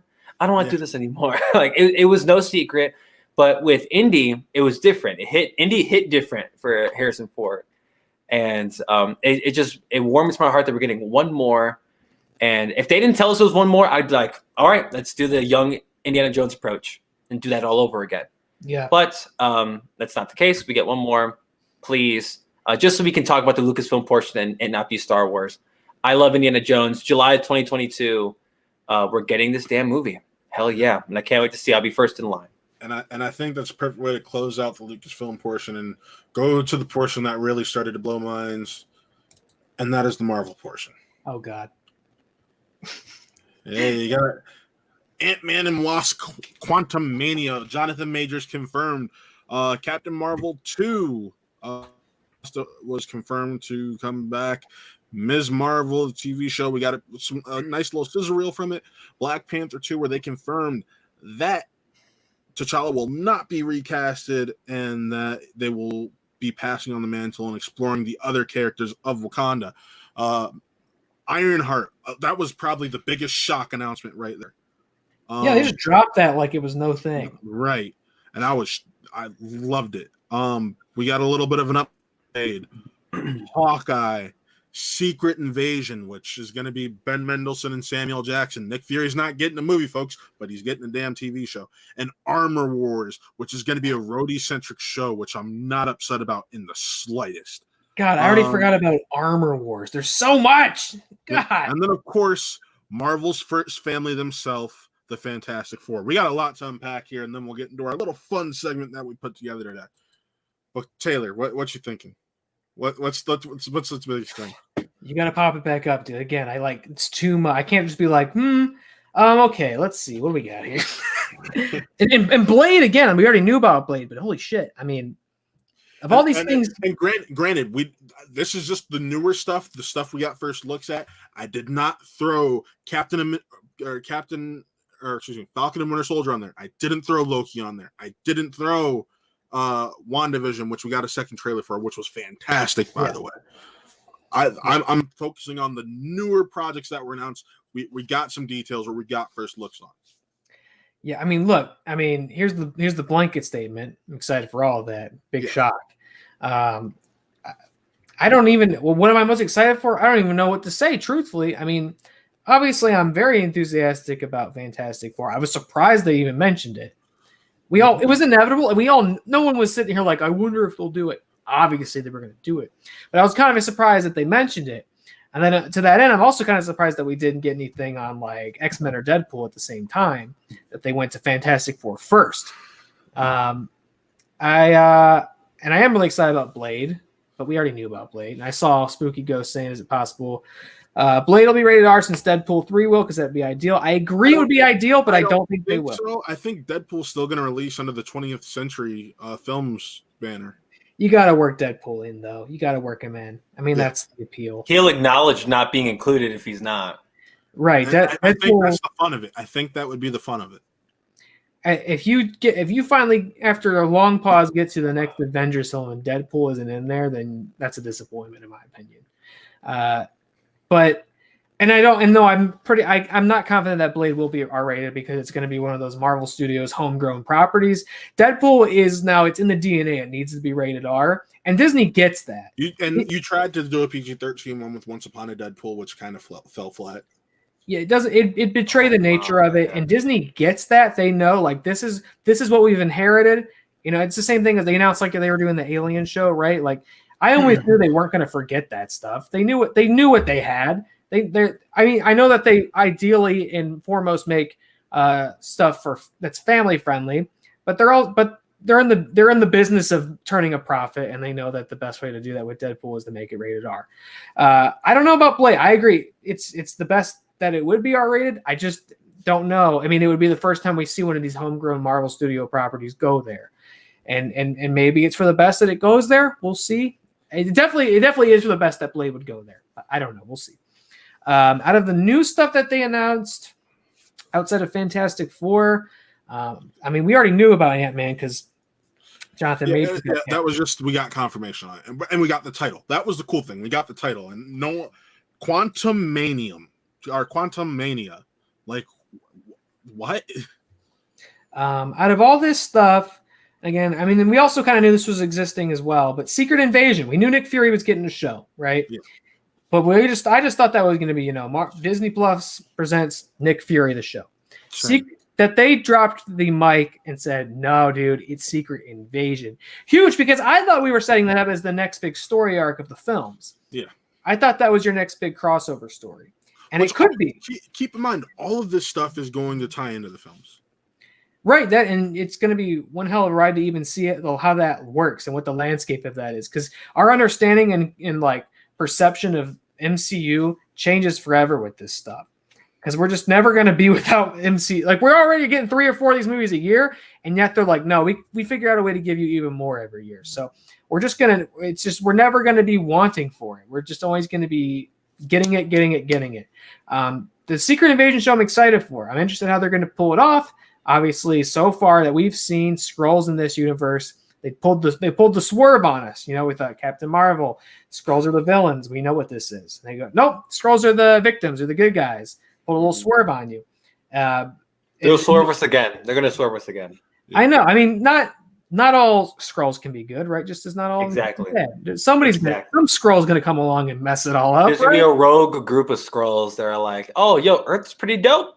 Like, it'd be great for us to rule this, and it's going to be this whole thing. Yeah, Fantastic Four's coming, and it's like those dudes love fighting Skrulls, right? So, like, you have to go there. And the potential of Secret Invasion happening in this cinematic universe where all these characters exist, and the potential for more swerves. So-and-so was a Skrull the whole time, things like that. Imagine we found out one of these characters we've watched from film to film was a Skrull. I mean, good Lord, that'd be huge.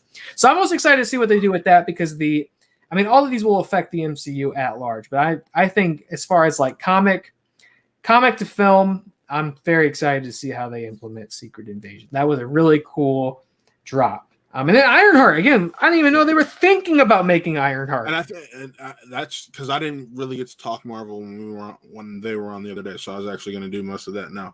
I really think we're going to get the introduction to Riri Williams in Iron Wars. If Iron Wars comes out first, it just makes sense, because the premise for Iron Wars is people have started to figure out how to make the armor, and Tony Stark's worst nightmare is coming into existence, and Rhodey's trying to figure out how to stop it. What perfect way to bring in Riri Williams than having her introduce her in that, and then Rhodey taking her under his wing and handing off the mantle handing her the mantle of Ironheart. I also just think it's hilarious how much mileage Don Cheadle's gotten out of this thing, man. I did not think he would have lasted this long. Can I just say, I feel bad for Terrence Howard. Man, that dude, the ultimate clown. That is the but like the other big thing I'm happy about we'll get to that in a minute. Actually, just give us some time, El Spooky Ghost, and we'll get there. But I personally, I'm very happy that they confirmed they're not going to recast T'Challa. There's only 3 actors that I would trust to play him if they were to recast him, and one has already been in the MCU, and one got confirmed to be in the MCU on that day. Yeah, I was surprised they even mentioned Black Panther too, which I know you guys talked about this as well, obviously. So I'm sure I'll reiterate. I did it. That was more Toby and Chris. Yeah, but I like the only other person I would have even been comfortable with attempting to pick up the mantle of T'Challa would be John David Washington, and I don't think he wants to do. And I don't think he would want to do something like this right now. I would like that. I mean, if you had to, that's not a bad way to go. If you had to, but if it's not him, it would have been Michael B. Jordan or Jonathan Majors, and they are. This is going ahead, but Matt, is John David Washington in your list? No. Oh man, I just realized he'd be a brilliant. We'll get there. I'll tell you this: he's on someone's list. You'll have to guess who. What ain't yours? It's not mine. But there's all 6 of the main crew gave me their answers, even though they're not on the show. Oh, okay. Wow. You have options. Buckle in for the clean fleet, brother. All right. We'll be here for a while. We're not going to be here for a while. But yeah, Chris, I know you gave your thoughts. I just gave mine.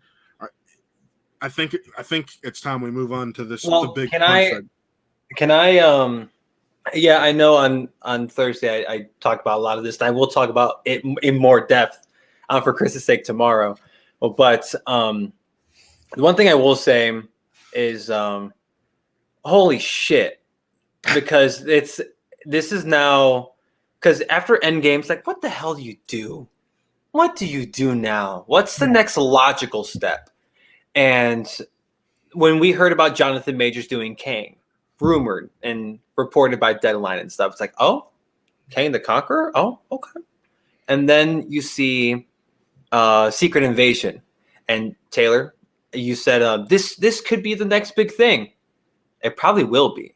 I think the thing with these shows is that they don't just do these shows just because to spotlight these characters. These shows mean something.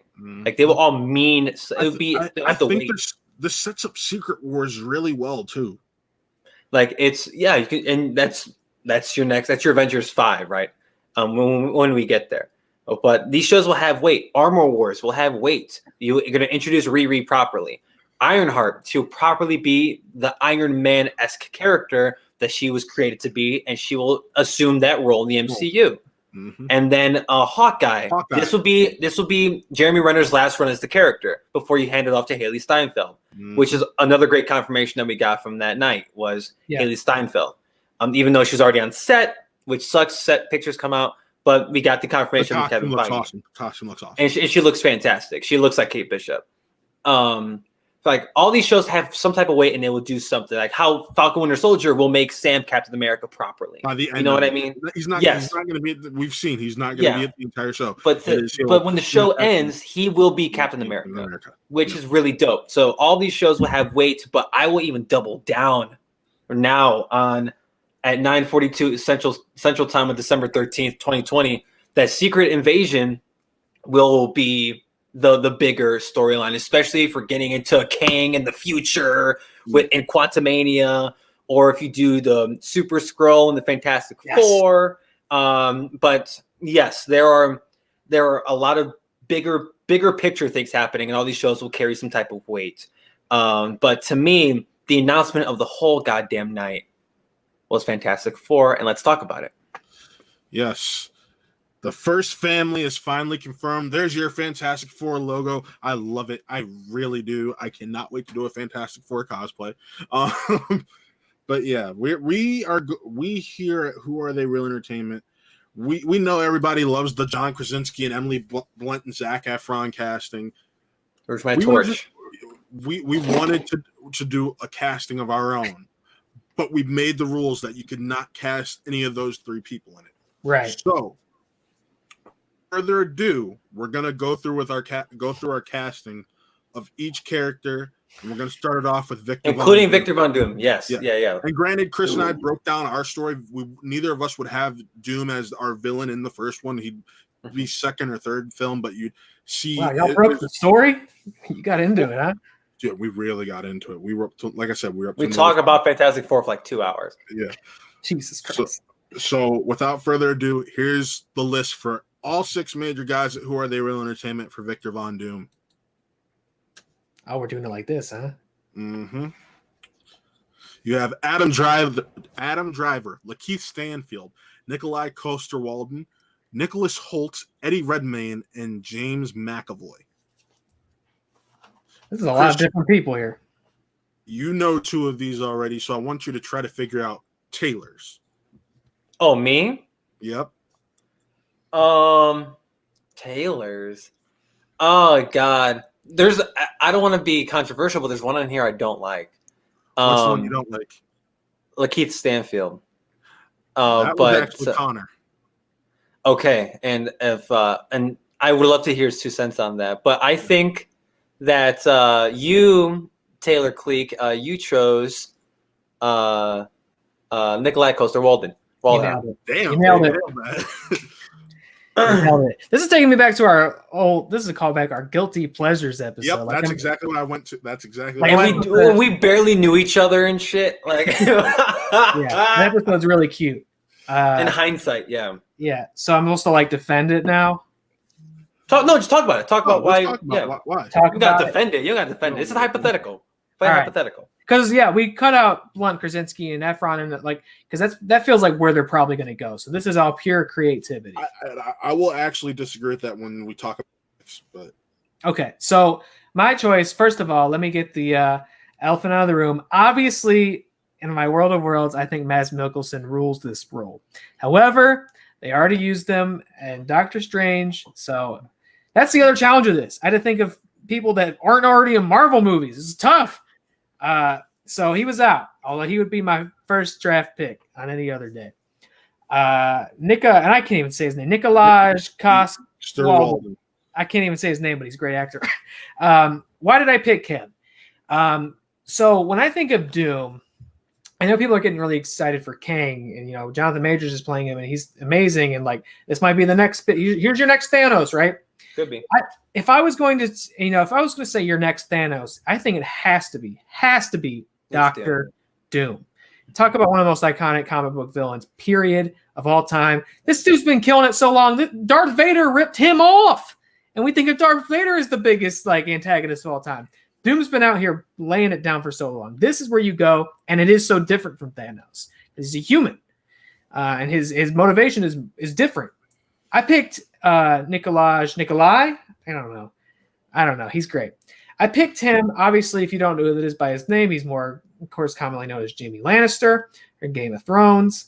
I won't get into Game of Thrones, the quality, et cetera, et cetera. I'll just get into the performance that man gives as Jaime Lannister. He gives an outstanding performance. He starts off as the worst shithead idiot, sister fucker. He's the worst guy on the planet. The show starts off with him, trying to kill a kid so he doesn't rat him out for his incestuous affair with his sister.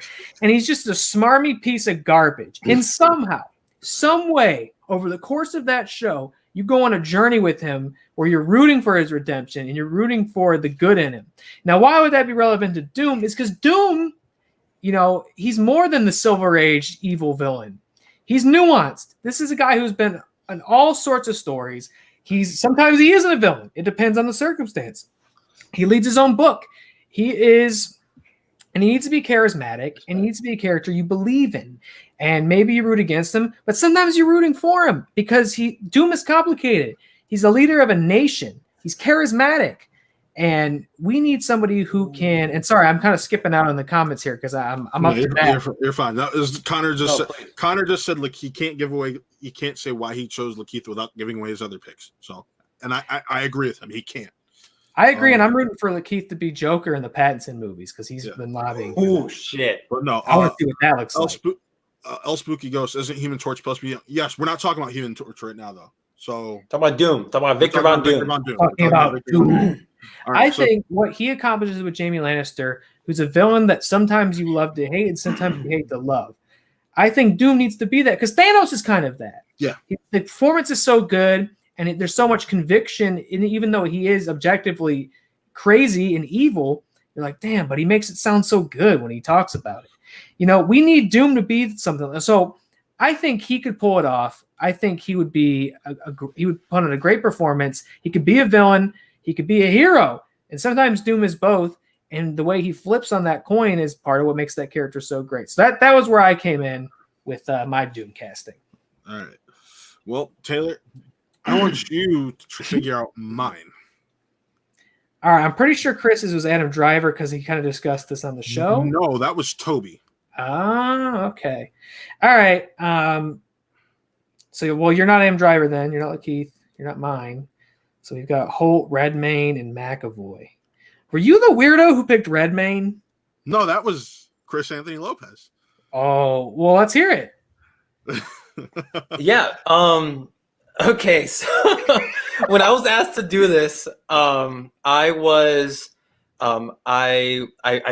threw this together because my three of my 5 choices were eliminated because they're the fan favorites and whatever. So I had to completely wash what I had, and I went and I was looking. I'm like, who the hell could play Doom?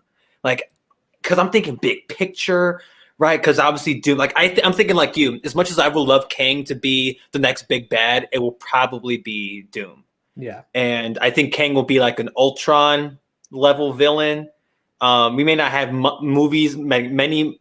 He'll have a decent amount of movies to get started off, unlike Ultron, but that's a whole different conversation for later. But I chose Redmayne. This motherfucker can play a twisted ass character if he really wanted to, and that's like I want Doom to be, because we've seen Doom in movies before. He's good looking, like like that's how he was portrayed in the Tim Story movies. That's how he was portrayed. Let's not talk about Jupiter Ascending, but and freaking Toby Kebbell played him weird as hell in Fantastic. But something about Eddie Redmayne, like I was looking at actors, I'm like, winner. Initially, let the record show, I initially chose Oscar Isaac, barring him being Moon Knight. I will say, so did Nick, and I said pretend like he got confirmed the other night. Yeah, so let the record show. I prefer Oscar Isaac doing Doom than Moon Knight, if I'm being honest. Because I mean, before recent events, I would have chose LaBeouf to be Moon Knight, but not everyone can be great like Oscar Isaac. But if I had to choose, I would have picked him to do Doom over Moon Knight, but screw me. I chose Eddie Redmayne because I thought he'd be a great long-term menacing Doom. And plus, he's in the right age range for my other choices, specifically Reed Richards, and you can still tie them into them having them having history together.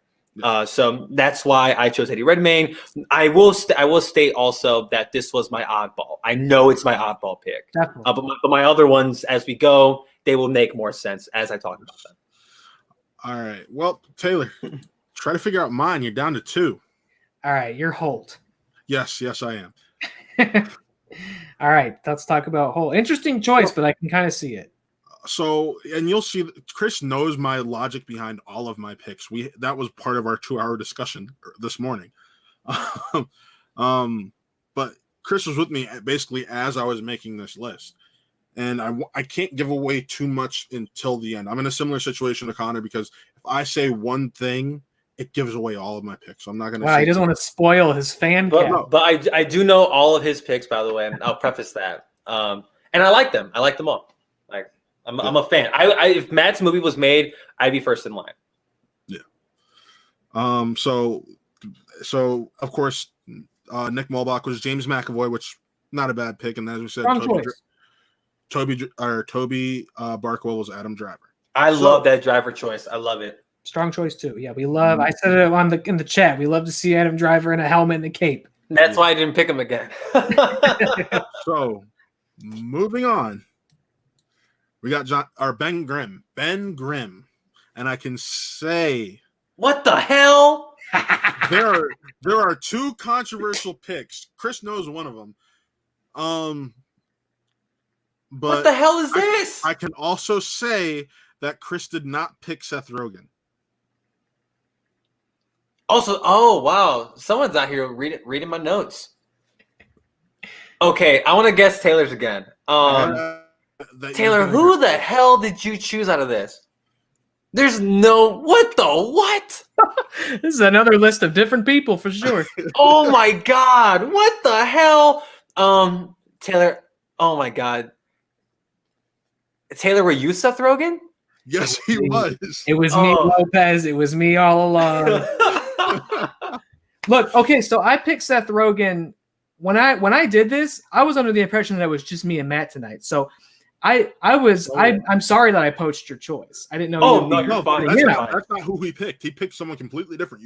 Which is interesting. And I would have never thought of this had you not proposed it on Thursday, Chris. I think this is a great selection. So much so that I couldn't think of anything I liked more than Seth Rogen playing Ben Grimm the Thing.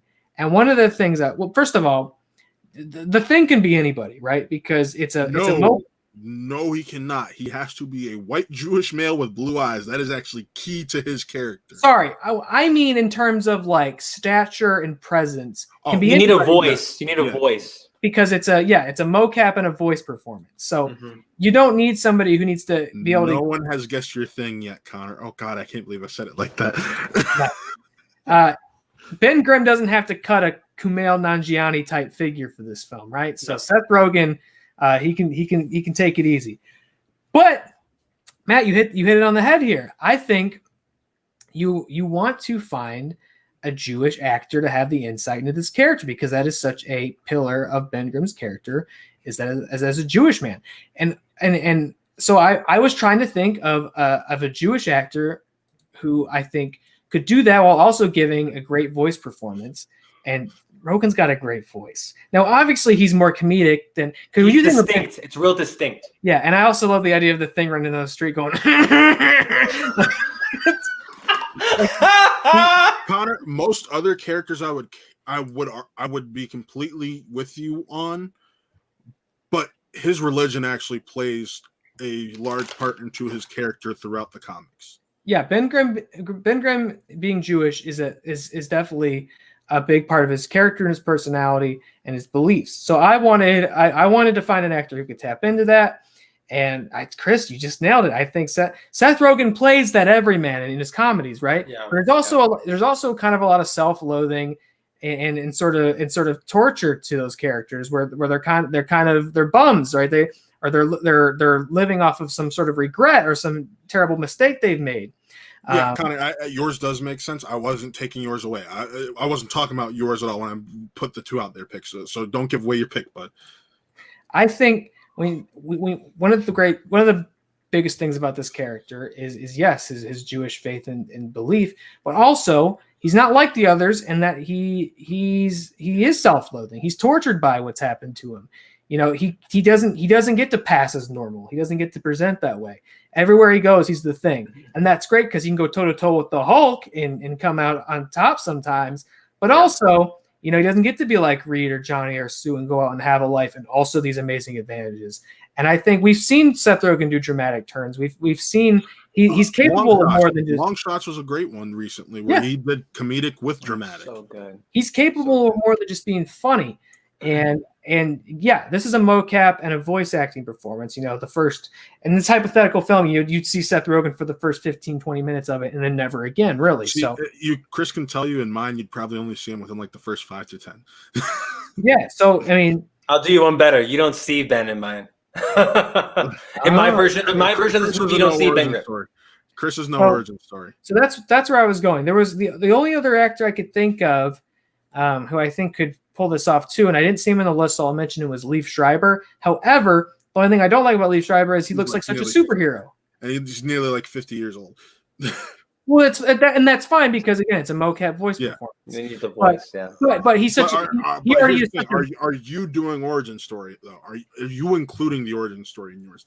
That's partly what factored into my decision when making these picks. I think I could see why you wouldn't, but I think you should for this. Understood. And that's why I don't think Liev Schreiber would work. I see.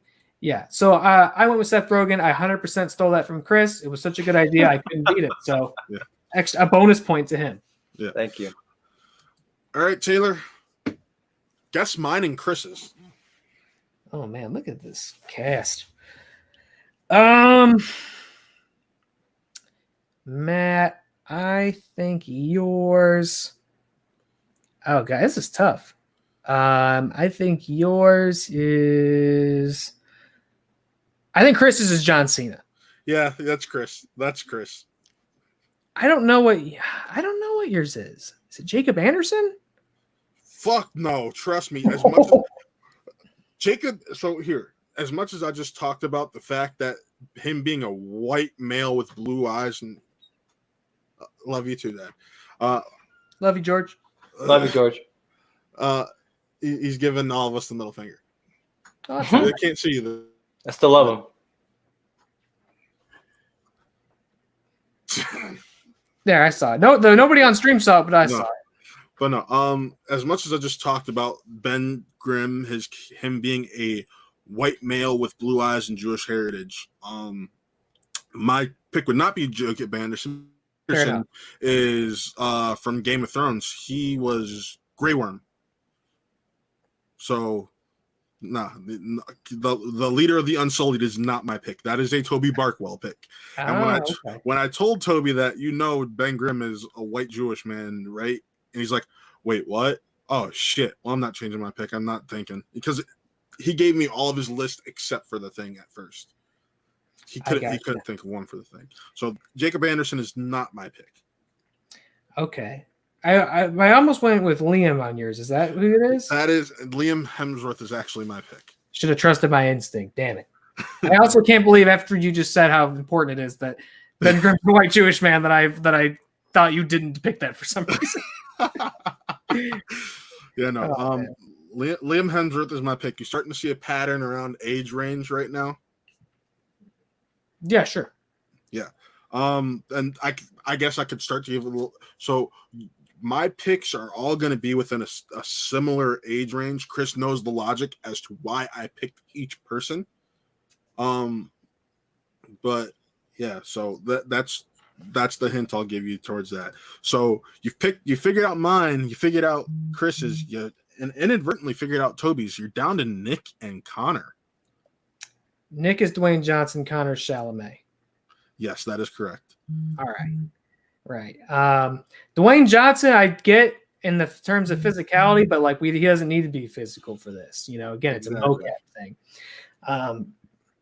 Timothy's interesting. I mean, that rocked my world looking at it right now. That's why I Connors. I understood because he, like you just said, he was casting Ben Grimm and not the Thing, and that's where I view this because I'm casting someone who you think can put on the performance that you need.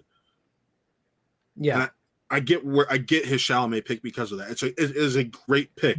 And other people may have picked him in other places throughout this, but we'll get to that. So just to say one thing about my Cena pick. Yes. Cena's the oldest actor I casted in my hypothetical. I think he'd be a kick-ass Thing. He may genuinely be the Thing in the MCU, depending on how they do the Fantastic Four. But Cena, let's not sleep on Cena. He's not just a pro wrestler. He's a decent actor. Let's not forget that. And he's pretty funny. Blockers is Exhibit A. Blockers is the only exhibit I'll give you because he's not been funny in anything else I've seen him in. You're crazy as hell. Next. Well, You've seen everyone's picks for Ben. Time to go on to Johnny. Johnny. There's some good ones here. A lot of cuties on here. Hey, let me. So Chris, I want you to figure out. Oh, there's some good ones. I want you to figure out Nick's and Taylor's. Nick and Taylor. Nick's was okay. So I know mine. Obviously, I know yours. There's who the hell picked John Boyega? I want to say Toby was Timmy. That is correct. And Taylor, who the hell? It's Egerton or Kiri. I want to say Taylor. You picked Joe Kiri. You nailed it. You knocked it. So who'd Nick pick? Nick, by process of elimination. Oh wait, shit. We know who Nick still picked. Here. Come on now. We know who is it Egerton? Yes. And then Connor picked Boyega and Matt's you're leaving nothing for Taylor right now. No, screw it. Let's talk about Johnny Storm. Take it off. Matt's is KJ Appa and I'm Anthony Ramos. I mean, I wish I was Anthony Ramos, but shit. Yeah, so again, I picked the younger actor, but Chris knew exactly why I picked him because Chris watches Riverdale. Mm-hmm. And the character we get of Archie Andrews in Riverdale could honestly be Johnny Storm on any given day. Wait, I won't go that far. I'm talking about in terms of attitude. Sometimes when he's getting cocky and throwing threats people's way. That's what I still can't fully agree with that take of Archie essentially being Johnny Storm. That's true. No, sorry. I worded it weirdly, but when we spoke about it, I totally understood your POV on. I think KJ App would be a great Johnny Storm. Like he's probably my favorite of the bunch that was there. I chose Anthony Ramos, not only because of age. Again, Boyega's a fun pick. I didn't think of Boyega. I thought about Boyega for a while. I thought about really. Yeah. I didn't think of Ramos. That's a good one, Chris. You picked a good one. I picked Ramos because I'm like, I want someone he has to be the youngest of the bunch. I want him to be more fun. And what I've seen Ramos do, and just like in interviews and his personality and stuff, I'm like, yo, like he can be a lot of fun. He can be a lot of fun in this role. Yeah. And plus, I like seeing some people of color in my movies. And I know the Fantastic Four are traditionally for white people, but I like that we're all taking liberties with these. And and my Sue Storm pick, spoiler alert, will not coincide with the Latino choice of Anthony Ramos, but I'll get to that. And I think John Cena's he's easy to bounce off of. Like John Cena he's had a great chemistry with a lot of different people. He's a pro wrestler. He has to have great chemistry with people. Like that was legitimately his occupation for 20 years. Like he had to have great chemistry with people, a variety of people, and trusting them with his life. So like that's why I think Anthony Ramos would be fun to play off of John Cena, and I think Ramos will get his franchise at some point. Off of Hamilton, there are a few standouts out of the main cast, and I think Ramos is waiting. He's waiting in the wings to get that big startup, and depending on when they do this, he has his big startup. It's just waiting to be released because it was supposed to come out in June, and that's In the Heights. Oh yeah, well, Into the Heights. But like once that comes out, I'll double down on Ramos as Johnny Storm, and he's not even 30 years old yet. So he's about to be 30 though. He is 29. Yeah. So I KJ Appa once again. I wanted there to be at least he's 23. I wanted there to be somewhat of an age gap between him and my Sue Storm, because I did, and Chris can confirm this, I casted by age for the most part. And I just, because of the attitude I've seen him give on Riverdale at times, I just think he needs to be put in the right situation. I think with John Watts directing this and Johnny Storm being the youngest member, I think that'd be the perfect person to unlock it. So, Taylor, you picked Joe Keery, right? I did, and that's a fun choice too. It's the most uncreative one on my list for sure, though. You know, it's you think of young character who plays like cocky and fun. Well, he's that guy. I mean, again, it's the same thing, kind of what I was tying into for Doom. It's like you think of that trajectory of his character on Stranger Things. Again, he starts off, you think you know who he is. He's the stereotypical bully. You hate him, and somehow by season 2, you're rooting for him above the majority of the characters in the show.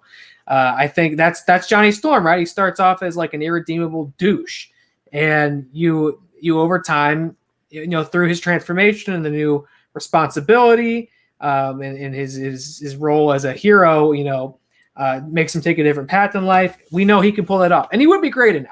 I don't. It's the least inspired pick on my list, I think. I love him with Rogan though. I like that a lot. I would love that. He'd be great in it. But I also, Chris, I loved your pick. And matter of fact, as it's tough doing Fantastic Four, because when you think of Johnny and Sue, you got to think, okay, I got to cast 2 actors who you believe is siblings. Because they're siblings. Yeah. Yeah. And Chris, I like your pick more as a sibling to my Sue.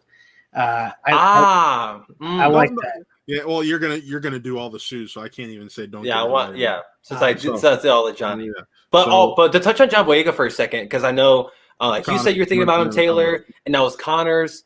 Joe Keir's a great pick. And that's somebody who, if they said that, I mean, I'd be like, yeah. If they announced that, I'd be like, yeah, of course that guy's Johnny Storm. He would be great. Mm-hmm. It was just the least. It was the least creative, and that I didn't like find a different somebody who didn't.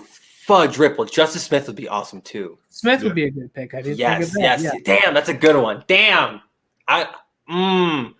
Smith, and that would have competed with Anthony Ramos 1,000%. But if I would have thought I didn't think of Justice Smith. Damn it. And you guys were touching on it. I think Boyega's a great pick. I wonder if he's going to be. This is all hypothetical, like fantasy, right? But I always wonder. Is he going to stay, at a wide distance away from franchise filmmaking for a while? Most likely. And that's probably to his favor, but he would also be great too. I definitely thought about Boyega, and I think he's deserving of a shot at this MCU. I'd love to see him pop up in the MCU for the next couple of years. All right, well, moving on to Sue. Let's see if Taylor can figure these out. Shit. Picking Sue's. Oh, I see one that I thought about. Interesting. All right. Oh wow. Who do we got? Who picked Zoe Kravitz? I feel like you guys picked Zoe Kravitz. That's a good pick. What is Zoe Kravitz? I'm pretty sure. Matt, I think you picked Lily James. I did not. Oh. Shoot. To be fair, you should be able to figure out who picked Zoe Kravitz based on their other picks in this thing. There's a pattern. Well, okay, I know who Chris is. Johnny is. So which one of these is Anthony Ramos' sister? Well, I know it's not mine. So did Chris pick Zoe Kravitz? I did not. No. I'll explain. Think about who's casted black people. Connor? Yeah. So Connor picked Zoe. Yes. I feel like Nick picked Allison Brie. Yes, that is correct. And that's a good one. That's a good one. Okay, so Matt didn't pick Lily James. Did Chris pick Lily James? I did pick Lily James. Okay. Yes. So who did Matt pick? It's either Seyfried, Olivia Cook. Olivia Cook. Yep, Olivia Cook is my pick. Yeah, Connor nailed it too. I picked Anna. Yeah. Olivia Cook, between Earl and the Dying Girl and Ready Player One, I just love her as an actress. I really do. And like I said, I casted by age. She's a few years older than KJ Apa. I am under the belief that as much as I will say this, I love the Krasinski love. I love the Blunt love. But even this morning, I was telling Chris, I'm like, this is the first family. And they have so much they do. Like they Sue and Reed start a family in the comics. They have kids. They need Franklin Richards ain't nothing to fuck with either. He ain't nothing to fuck with. Yeah. So if you're doing the Krasinski and Blunt, you almost have to rush it because of what their ages are. Mm-hmm. So I've been going younger, and I think Olivia Cook's 27, 28. KJ App is 23. Liam Hemsworth is 30. Nicholas Holt's 31. It was just, to me, it made a lot of sense in that regard, because in my version, I have the opening. Like I said, you only get to see Ben Grimm maybe like the first 5 to 10 minutes of my version. I explained my version to Chris. You're starting in medias res with my version. After the Marvel symbol, you're already in space. The accident's happening. You get the title card and they wake up in the hospital. That is my version. Okay. Where it's still an origin story, but you can tell they've already had this connected story. And I think you'll be able to figure out my Reed Richards pick based off of this information you've gotten with my other picks. His Egerton. Well, I said that because I said GIF earlier, and that's why I'm like, yeah. And you said he'd be a great Human Torch. I'm like, no. Zoe, I love the Zoe Kravitz pick. If she wasn't Catwoman, I would have said hell yes. Yeah. Ana de Armas, I'm torn. I love Ana de Armas, but I'm torn on her being Sue Storm. Can you pull it up one more time? You can ignore this comment if I want. Oh yes. I love Spooky Ghost recommendation. Yes. Oh my god. Wait, can you pull up the graphic one more time? Yeah. Amanda Seyfried, was that Toby? That was Toby. Amanda Seyfried, after passing on Gamora, tried to get her Marvel bag. Good on her. Gamora? Yeah, she's who they wanted for Gamora, and she turned it down because she didn't think the movie would make money. Because she said, "Who's gonna watch a movie about trees and raccoons?" Everyone did. That'd have been a different vibe. She's probably Alison Brie. That's the one I wanted to chat about for a second. Alison Brie. She's gotten the shaft on television, right, with Glow and Community, like both shows that didn't get proper endings, or they got messed up endings. But her getting a big franchise would be so dope. I love the Alison Brie choice. But let me talk about Lily James for a second, to why I chose her. She's a couple years older than Anthony Ramos, which doesn't mean anything to why I'm pitching this. One thing I did really like about Fan Four Stick was the idea of them being different ethnicities, but still being siblings. And I know Marvel likes to be diverse. And if Kevin Feige established anything that day at Founders Day, is that Marvel's getting diverse. With Kamala Khan being Pakistani, Ironheart, like Riri Williams is a black girl, and she's gonna be Iron Man. All right, bet. Like we're getting real diverse in the MCU, and I think it's time to properly do to do Fantastic Four. You can keep the core elements of all the characters, but switch them up just a little bit. And spoiler alert, you'll see that with my read. But what I will say is that like Anthony and Lily, and with the story I want to do, which they've already been to Fantastic Four for a hot second. Well, they're not the super team because obviously we haven't heard of them in the MCU, but they've all had their powers and they've been in isolation. Because they've seen the Avengers do their thing. They've seen all these people. They've seen what the world's become, the snap. They witnessed that shit. And we can even have I don't know, fucking like Ben could have went in the snap, see that big rock monster just fly away. And they can show us that, like just something like that. But with Ramos and Lily James, two relatively newer faces in Hollywood, Anthony more so than Lily. And Lily's been in some bigger movies, but she's still not that household name. And I really dig Lily and Anthony. I more so paired Lily with my pick for Reed. Lily's a great pick. I actually thought I like that. Yeah. See, I love the idea of Lily James as Sue Storm, and maybe this is where I messed up because I'm trusting me. I'm all for being as accurate to the book as possible, but I chose like who can be the best Johnny, who can be the best Ben Grimm thing. And then I'll worry about tying them together later. Yeah. And that's what I did with Anthony and Lily. Because I'm like, oh, I'm sold. And then I'm like, wait, how can they be siblings? Wait, they did it perfect and fantastic in Fan Four Stick before the movie went to shit. One could be adopted, or they could be like, an interracial couple. Because there's nothing wrong with those. You can do those, So that's what I'm talking about. So we're step siblings. step siblings, Step anything. siblings and one's adopted. There's a way to do it, and Marvel's smart. They'll figure it out if they were to take my cast. But I think it'd be a fun ass movie. Those 4 names are named already. Yeah. My Doom one being flexible, but my 3 Fantastic Four members, I think it's a fun ass movie. 1000%. I agree. All right. Well, we got Sue down, and now we are on to Mr. Fantastic himself, Reed Richards. And as you know, mine is Taron Egerton. So Taylor kind of got the hint today via text, and Chris knew from this morning. So look at the rest of the list is where. Holy shit! Holy shit! Zachary Levi. That's my favorite one on this list. They already used him though. Yep, they did. Yeah, he was under a lot of makeup, so you couldn't really tell it was him. Yeah, he got the shaft, and he's in the worst MCU movie. He's in back again, and they popped up in Ragnarok for just I don't even want to talk about it.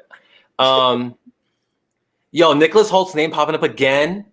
Egerton again. Rami Malek. Oh, I love that Zachary Levi pick. Damn it. Holy shit. These are some good ones. But no, Taylor, who? Yeah, I mean, you already found out Matt's, but how's everybody else file out? So here, Taylor, I want you to guess who did John David Washington and who did. Connor. Oh yeah. Is Connor's whole cast black? Outside of Timothy Chalamet, yes. Good on you. One. That's ballsy. Ballsy. John David Washington, typo notwithstanding on the screen, great pull. Oh wow, I forgot the G. When we mentioned him previously, it dawned on me. I was like, "Holy shit, that's a great Reed Richards." He'd be a great Reed. And that's what I said. I'm just said, save that, save what you're thinking, because I know exactly what you're thinking. Oh man, he'd be such a great Reed. That's a great pull. That's a great pull. Shout out to you, Connor, though, for picking a majority black cast, with the exception of Chalamet. As Ben Grimm, who would be more so the Thing, right? So you have, but oh my god, that's crazy. All right, and I want you to figure out who did Zachary Levi, Taylor. Oh, me? Nick. Yep. Yeah. See, Nick, motherfucker. Yeah, that's so good. So, Chris, you got to figure out who did Holt and Malik.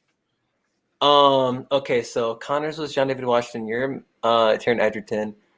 Spoiler alert, I'm Rahul Kohli, and I'll explain that in a second.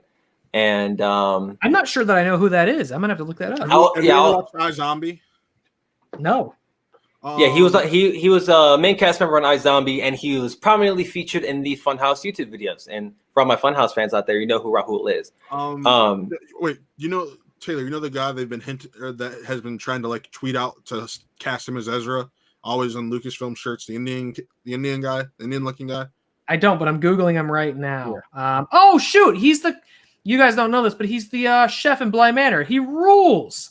Oh yeah, he's in Bly Manor. Yep, he's delightful in that. Great pull. So, I want Rahul, but I think Taylor. So it's Taylor and Toby. I want to say Taylor went Rami. Of course I did. And Toby was Nicholas Holt. Nicholas Holt as Reed Richards. I know, Matt, you pulled. You're talking about him for Doom. I think he'd be a great Reed too. No. Well, and that's the thing. When I did this, I said whoever I cast as Reed would have to be good as Doom, and whoever I cast as Doom would have to be good as Reed. Those are all fantastic choices. Yeah, they're supposed to be foils of each other, so it should work. They should be interchangeable as actors. Mm-hmm. And I went you know why I went Egerton, but once again, I'm under the impression that they need to go at least halfway into origin story. Like I explained how mine would open up, and I explained to my villain in the first film would either be Mole Man or Namor, and I have a fun pick. He knows Chris knows my pick for Namor because they kind of hinted at him in Black Panther 2. But my pick for Namor is Henry Golding. I almost went him for Johnny Storm. Oh, that's another good one. I could not agree anymore with Henry Golding for Namor. I want it so bad, bad. My only issue is that Henry's also like 34, 35. I'm like, I can't have him be. He could be Namor. No, he can still be. Well, for you, maybe not, but for me, it'd be Namor. Like that's. I'm talking about for Johnny. That was. For Johnny. Okay, he can be my Johnny shit, but no. I want that. That'd be a great pick for Namor. But no, Taylor, why Rami Malek? I'm curious. Let me talk on Rami Malek because it's probably my favorite choice that I've chosen. Ooh, I think you've had some killers so far. You've had some killers. And that was the one that took me kind of the longest to get to. I was conflicted. Now, here's the thing. I think I'm vibing with Matt on this, and that I think, when you think of Fantastic Four, you do think of Sue and Reed are older, Johnny's younger, Ben is, he's the thing. But I do think you kind of, even though Fan Four Stick did this, you kind of want to go a little younger across the board because you want these characters to stick around for a while. You want actors that you can put in that spot, and they're going to stay there for 10 years, because Iron Man's out, Cap's out. You want to find that new pillar of your universe that you can rely on to lead the story. You want 3 Fantastic Four films, and you want them to show up in 2 Avengers, right? So I wanted to go a little bit younger, and Rami, it took me a while to get to him, but once I thought of it, I was like, that's him. Because when you think of Reed Richards, this guy is the smartest man in the room, no matter what room he's in, except maybe sometimes if Doom's in there, right? Because of their rivalry. But he doesn't have an ego of it. And I think I'm shocked you chose Rami because you said you're going younger. Rami's about to be 40 in May. He presents pretty young though. And truthfully, we started on this journey with some of these. I mean, Downey was no spring chicken when we started with him. You're right. I was just talking about you were saying the same logic as me is this is the first family, and this is what I explained to Chris. It's the first family. You do want them to be younger because you have to make a trilogy is going to take at least 7 to 10 years. Really? Yeah, you want to get there. Here's the thing: Rami presents young, and it feels like he's young because it feels like his star just really rose in the last 3 or 4 years here. So he feels like a new face. And I'm not surprised you also thought of Rami. When I think of the smartest guy in the room, I'm thinking it might even not be to his advantage all the time. I'm thinking of this manic energy where his brain's moving so fast that he almost can't put words to his thoughts and his ideas. And I'm thinking of Rami's performance as Mr. Robot as Elliot Alderson, where he is so smart. Now, I wouldn't want Reed Richards to be nearly as tortured as Elliot Alderson is, whose gift of knowledge and his ability is his own downfall for the most of the show and makes terrible things happen. But you can kind of play with that too. I mean, Reed Richards' brilliance leads them into going to space and getting hit with, the gamma rays and becoming these monsters and having their lives unravel. There is a little bit of torturous, self-loathing in that, perhaps. And that's actually why I went Egerton. I think Rocket Man is the perfect example of that, especially the younger Elton you see when he's just starting his star and he's a little bit more shy. And also, Connor, I thought of Keanu for Reed for a bit too, and I was like, he is age, but damn, he's just too old to start. Yeah, at this point, just when he has that beard. When he doesn't have the beard, his age shows. Yeah. But yeah, for Rami, I love the idea. I think he could really play the manic energy of a man who's smarter than anybody else he enters the room with, and then have that contrast with Nikolai, who is old, who I guess he maybe isn't that much older, but presents older than him. Nikolai's nearly 50, if I remember correctly. Who is this leader of this nation, who's always been so smart. He possesses arcane knowledge, and he's not the smartest guy in the room. He's the smartest man on the planet. And all of a sudden, he's being challenged by this new young upstart who can turn his arms into rubber bands, and how much that would infuriate him, and the rivalry that they would have. But we've also seen Rami play a little more pleasant. Bohemian Rhapsody. Nikolai is 50, by the way. Nikolai is 50. We've seen Rami as the leader because he was Freddie Mercury in Queen. You know what I mean? We've seen him play a couple different turns now. We'll see a different turn from him in Bond whenever the hell that comes out.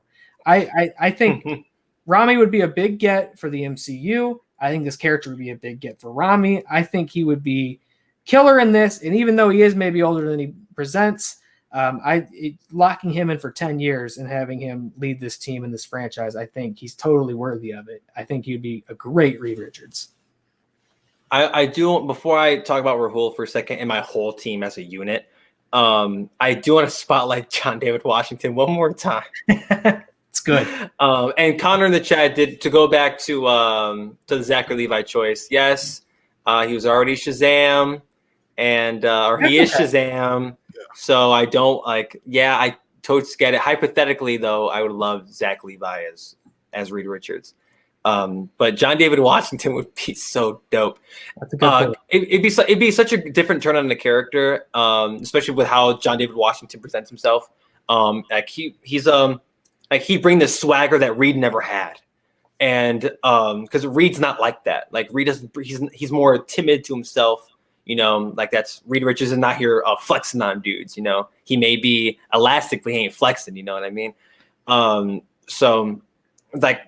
Damn, that'd be so good. But Rahul, with Rahul, Lily James, Anthony Ramos, John Cena, and my villain being Eddie Redmayne, Oscar Isaac, it would be a that's the movie I want to watch. I casted the movie I would like to watch. Yeah. And with how I'm doing the Fantastic Four, they'd be a little bit older, and I know like y'all would like them to be towards the younger side, which I totally understand. And I'm still going to see the shit because I would see all y'all's movies. Especially like Connor's going predominantly black. Love to see it, dude. Although let me say, by the end of these Fantastic Four movies, you want to see Reed with the gray and the sideburns too. I want to start with that. I want to start with that. I want cool because that's signature Reed Richards, like having the gray in his hair. That's why I went Taron Egerton, because here's the thing. That's how the last Fantastic Four movie ends with like you got some gray in your hair, Reed. Like I don't. No. Oh damn, because that's so signature. For me, for me, you normally start to go gray in your 30s. Taron Egerton, Chris, I explained this morning. I was like, by the time this film actually starts to be in production, we're looking about 2 years down the line. Taron Egerton's 33. All my choices have aged up a couple more years and still fit within that age range. That's why the youngest person on my cast is 23 and the oldest two people are 31. So, well, and I know, and like I said, like I totally understand the younger mindset, but the MCU is already tending young at the same time. Like Kate Bishop, she's going to be in these movies going forward. Kamala Khan's like 16. Riri Williams is going to be a teenager, if not a young adult. Like we're already getting a lot of younger people. Who are the vets left? Doctor Strange and Captain Marvel. You can't have them be. I don't want everyone to be a super freaking baby, and we're going to get Cassie Lang with Catherine Newton. Catherine Newton's about to be in Avenger 2 with Cassie Lang. And I'm so excited about that. That's going to be dope, right? They're not, but they're not babies. Like literally, the cast I presented is actually. They're adults. They're in that age range you want them to be. Right, Connor. And look again, like I'm not saying like. Let me rephrase. They're not literal children. They're not fetuses. Like, but they're younger. Like everyone's younger. Haley Steinfeld's in her 20s. We don't know who's casted as Riri Williams, but the actress they casted to be Kamala Khan's like 16 years old. So like that's what I'm saying. They're all tending younger. Let's get some grizzled vets in this thing. And if you're telling me the Fantastic Four were always around, but they were like almost scared to show themselves, especially Ben, because he's a freaking rock. Come on now. Like I'm rocking with a little bit of an older cast, because Bendy Cumberbundy is a little bit older now. Brie Larson, she's like 30 something, and she's gonna be around for a little bit. 30, I think. Yeah, so like I would like just the Fantastic Four to almost be just a little bit older than everybody else. Like that's my preference. Brie Larson's 31, but again, they're the first family. They're already the family. No. They're not going to be. They're not going to be. Pause. Please let me finish my statement first. Okay. We talked about it this morning. If you want to continue telling the story where they do have the kids and their family expands. And you need to tell that story because Kang is a descendant of them. You have to have them in this age in this age range. You don't want to rush a story. You don't want to rush into Franklin. You want to get 2 films of just them before. Okay. You want to get 2 films of just them before you get into their kids. So you're I don't think you need to do Franklin Richards. Franklin Richards is a little too deep for for what the hell the MCU is doing. Granted, they just got done doing the Infinity Stones, but I think Franklin Richard, and if you want to just introduce the character, fine, but you're not. The future isn't Franklin Richards. I think we're let's not get too far ahead of ourselves, especially if that's how you're ending your Fantastic Four series with Franklin. Then you're just going to give the Marvel fans big ass Fantastic Four blue balls. Like, that's cool. I'm saying you're not ending, because this is a series that has the potential to go 4 or 5 movies. So what I'm saying is they kept Iron Man at 3, so let's pump the brakes on that. And Thor is getting 4. But they're gonna kill freaking Thor Odinson. Let's no. We don't know that for sure. Cap died at 3. Let's cool it. The only reason we're getting a 4th one is because Ragnarok was that good. Yes, that's the only reason why we're getting a 4th Thor Ragnarok, is because Taika Waititi did such a kick-ass job with Ragnarok. Like, that's and Thor Odinson as the character that we know right now will, like, do you think we'll get a Thor 5? That'd be some real shit. I do. Could. I do. He could. It may be with a different character, like Valkyrie, who's like, yo, that's cool. He signed a 4 movie extension. So let's not already. No, I in my thank you, Connor. I needed that. Whoa. In my breakdown, I was just breaking down for Chris. Oh, you're talking about like older. Oh, like the dad. Okay, no, I get it now. No. I thought you were talking like Franklin Richards, like their kid. I'm like, wait a second. So what I was explaining to Chris is why you need to have them in the younger.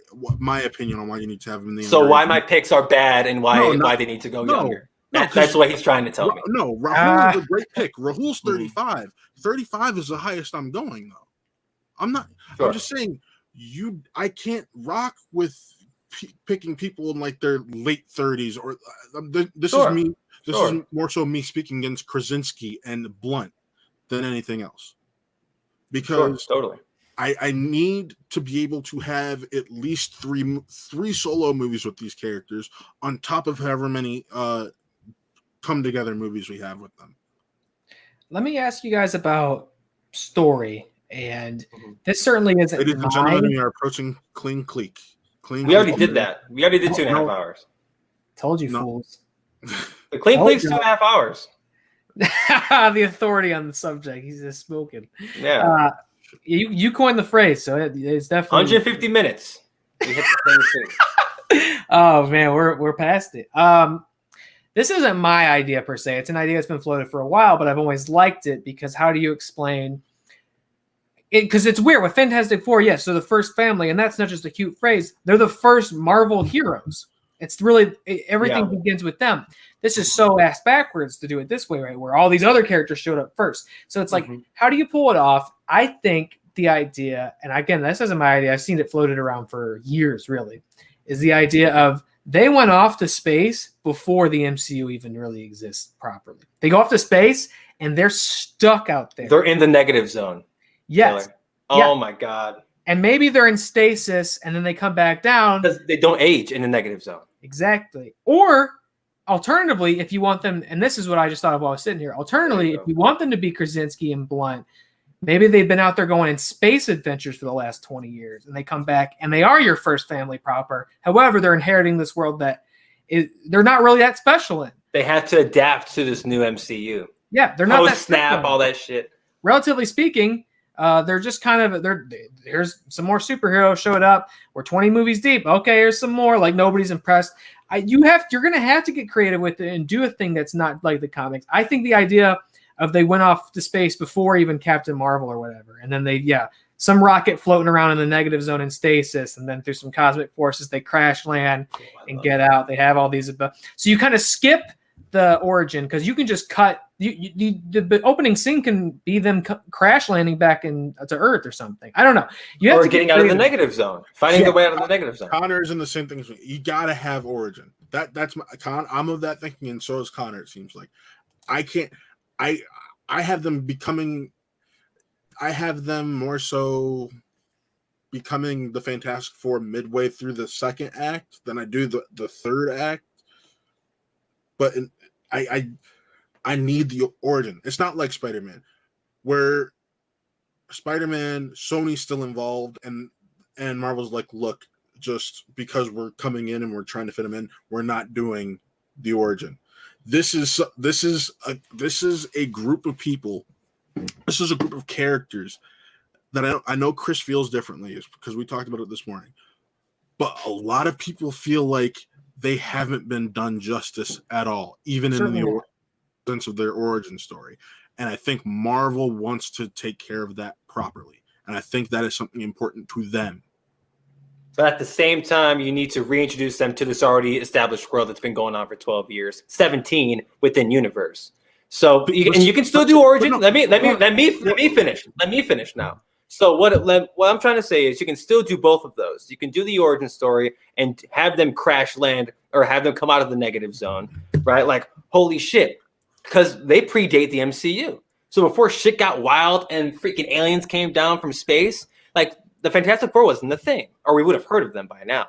Yeah. So they get out of the negative zone, and now they're holy shit. There's a African nation that's out here with vibranium. What? There's a woman in space who's the most powerful being in the universe. People died. Half the population died. Like that's. Here's why I say that doesn't work, because the snap affected the entire universe. Even Captain Marvel said that in Endgame. It affected the entire universe. But the negative zone, Matt. Like they wouldn't know. They just know. But he talked about space. They did adventures in space. It would have affected that. That's what I'm saying. I'm saying the negative zone, which is not space. We're just talking about them being stuck in a pocket somewhere. Yeah, like it's not. So as I was saying, so when they get back, right, and now they have to readjust to this new world that they're a part of, and like Ben's gonna get shit because he looks like a rock, and their power is gonna be different, they're more unorthodox. Reed's gonna get, like they're all different in their own way. And you can even tell the story through Ben Grimm's eyes, or the origin story through his eyes. Have him almost be traumatized by that through, I don't want to say bullied, but for lack of a better word, he's gonna get some shit when he gets back. So you can tell the origin story without starting the movie like that, which is A, you get the origin story told. B, you have them acclimated, have them a little bit older, and explain why they've been gone for so goddamn long. And C, like you can just throw them into the already established universe that is the MCU in 2023. I'm gonna disagree more based off of this point. The fact that there would have been no mention. You would think that a science expedition would be mentioned. Period. Like that's Reed doing it in house though, and like it's not like Tony Stark where he's like, I'm Iron Man. Like it's like Reed doesn't approach it like that. But you have to get sent out into space somehow, and that's why I don't think it works. You want to know what makes sense? Similar to what they did in the Tim Story thing, where Johnny's like, man, there are people out here being superheroes. We have these powers now. But they were celebrities in that movie. They were treated like celebrities. I'm not saying you have. That's what you're asking for again. Like, no, I'm not. You're missing the point. But that's what you're implying. That in my thing, it's like, oh, they're celebrities. They're not. No, I'm not saying anything about celebrity. I'm saying, as I just stated to you this morning and earlier today when I was explaining it to Taylor, it's you start off in the whole accident. They wake up in the hospital, and then from there, it's they're stuck in this. They're stuck. They are not let out. They're studying their powers. They're lab rats, and they're watching from screens everything that's happened. And Johnny's like, we could be doing that. That is, I get it. Johnny's the hothead. I totally get it, right? Like I totes get your POV. See, I'm just trying to mold the two together. And PD, since they're introducing the multiverse, do you think they could be a different universe? Would you explain their absence? Totally. Yeah. Totally. That could be the thing. 1000%. But I guess my thing is just to throw the negative zone in there is the reason for why no one's known anything about them right off bat. I feel like that's something you have to introduce later. Just like you had to introduce the quantum realm later. It's not something you can just put in there right away. I mean, it's John Watts, and he still hasn't done any origin for Spider-Man. Well, that was more of a Sony. That was more of a Sony and Marvel. And but it was still John Watt, yeah. So he can still pull off a no origin. Yeah, I think if I'm you're, not saying you can't I pull it think off. any sort of origin, you got to be clever about. The origin of the Fantastic Four isn't the pop cultural household religion that Spider-Man's is.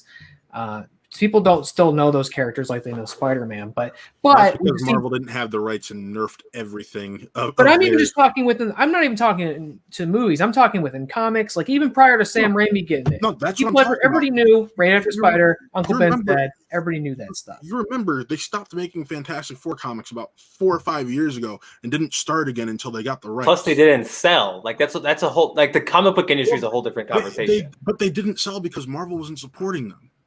The point I'm making is I think an origin is more important in this movie than it was in Spider-Man, where people have been going, "Oh my god, I gotta watch Uncle Ben." It's been the same as we have to watch the Waynes get killed and Matt Reeves Batman again. Everybody be like, "Oh my god, enough!"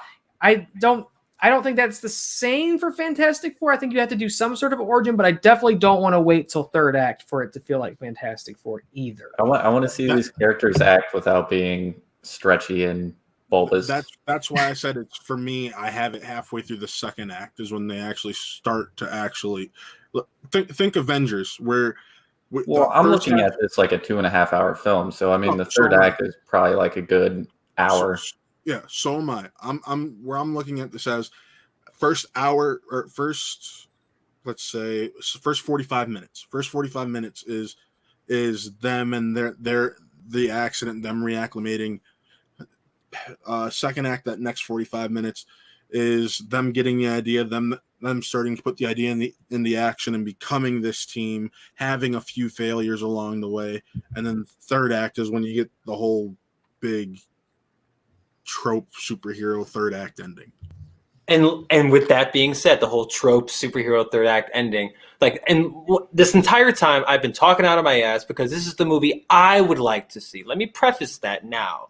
This is the movie I want to see. I want to see John David Washington and Lakeith Stanfield. I want to see that not movie as, too. Superheroes or supervillains. I want to see them as, these two, butting heads.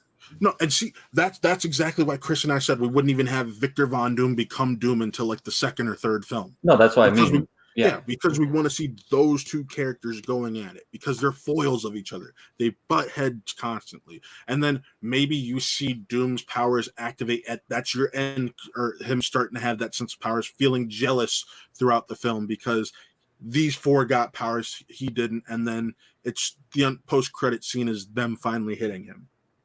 Yeah, it's like the first Fantastic Four then. The Tim Story one.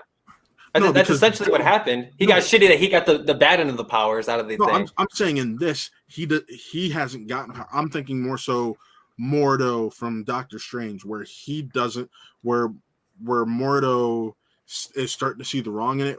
This, he's butting heads because he wishes he got powers. In that end credit scene, you start to see a little bit of those powers. Waffles took a very steamy shit. I'm sorry, guys. Look, I agree, and I think also a thing they should do in this is they should keep. I think you're right. We obviously want to get right to MCU Doom because God, that's one of the big pieces they haven't had a chance to play with yet. But we've seen Doom twice, and we've also seen them always tie Doom into the origin of these characters, which is not a comic thing. I say don't do it. Keep him different. Keep him separate. You can establish Doom's been around for a while as the dictator of this. I mean, yes, we haven't heard of Latveria in the MCU yet. Like, yes, that's kind of messy, but we all know what it is. We're fans of this shit. We know how it works. We know why they couldn't talk about it. You can set it up like he's been building his army and doing his research, into magic and the arcane and all. You can set up as he's been around and somehow they could turn Sokovia into Latveria. What's left of Sokovia into Latveria? I think there's nothing left of Sokovia. Exactly. You start from the bottom up. Latveria. Rebuild. Yeah. Mm-hmm. Yeah. I think yes, on paper. It's been a while too. You want to get to Doom as quickly as possible. Unfortunately, a bunch of shitty movies have spoiled that. So let's take our time. Also, because Doom doesn't have to be Fantastic Four's villain and then done. No. He should be the threat of the next Avengers movie, realistically. So you can take time getting there. So the idea of a mole man movie is funny, but I mean, sure, why not?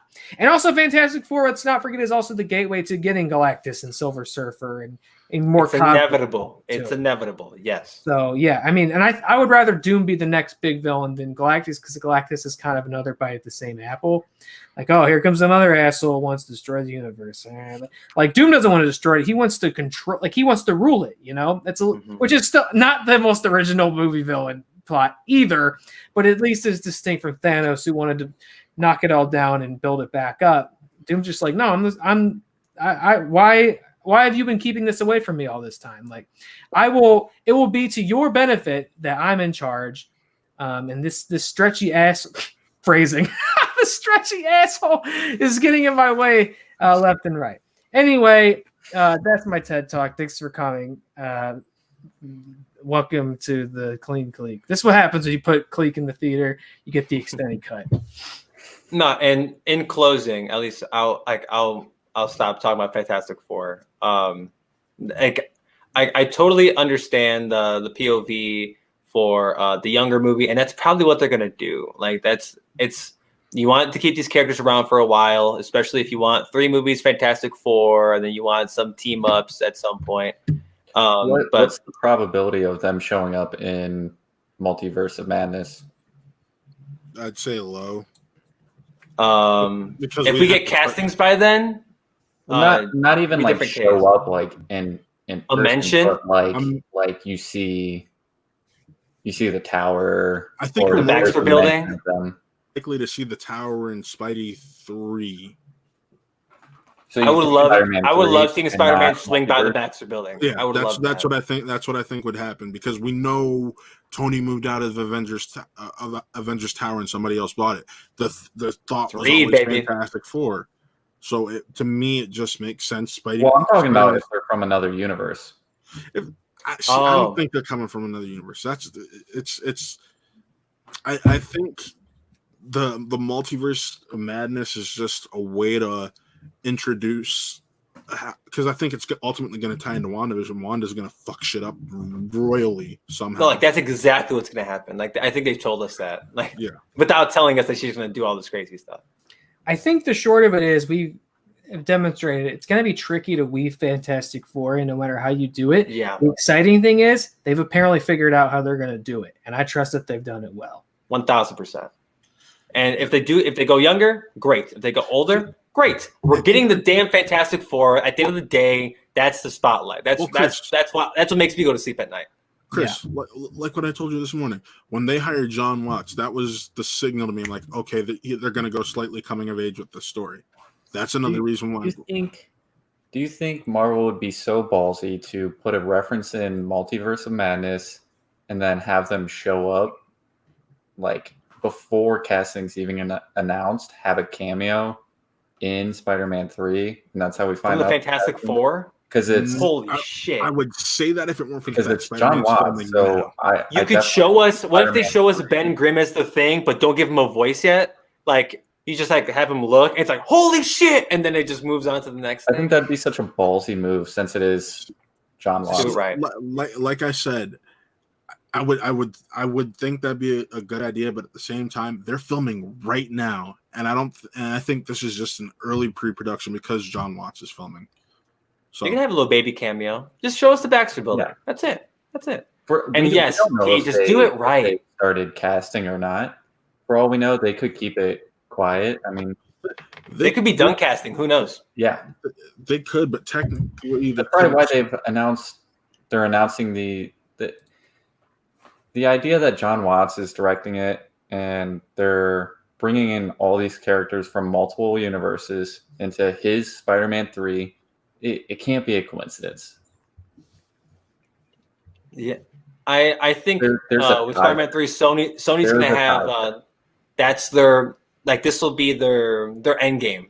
This will have end game like hype going into Spider-Man 3. It won't be the same thing, but similar.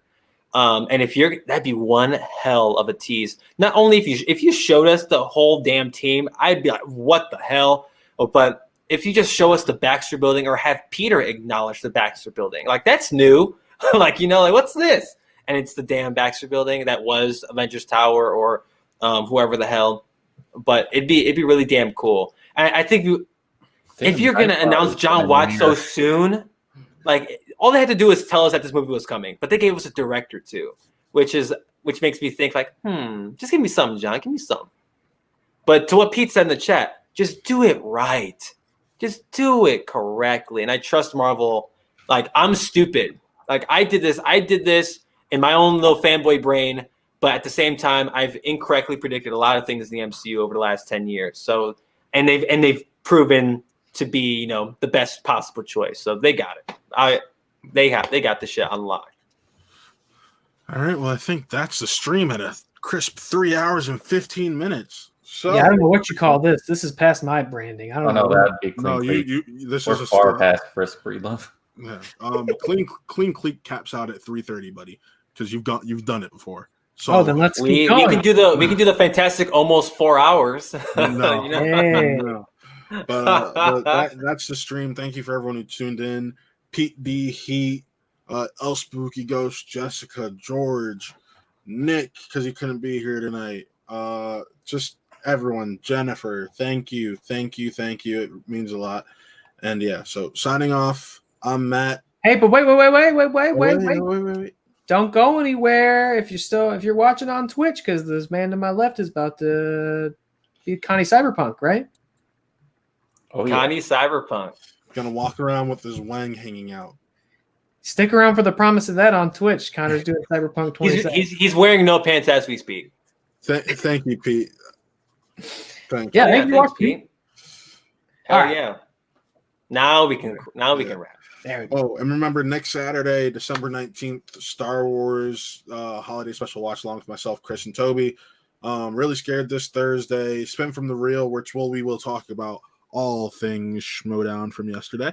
And That'd be a fun show. And then Wrestle Reel is dropping this Friday night. We'll be back. Yes, Wrestle Reel. We had a hard week last week, but we're gonna be right back at it. But this week's going to be a little bit of a fun show because two of the people on the bottoms, both these guys, it'll be Wrestle Really Scared this week. We're talking some horror movie, Christmas movie that stars a wrestler, and that will be Santa Slay. We will talk about Santa Slay and all its goofiness. Corky Romano himself, Chris Kattan. You're damn right. Fran Drescher's in that damn movie. But we will we'll talk. That will be on Friday, 6 p.m. Eastern. Wrestle Really Scared for the first time and hopefully not the last. Yeah. So yeah, brother. Signing off. I'm Matt. I am Chris Anthony Lopez, the VP of Wacom. I'm Connie Cyberpunk. And I'm Slayer. Happy Real Days. Happy Real Days. This was another Who Are They Real Talk. See you.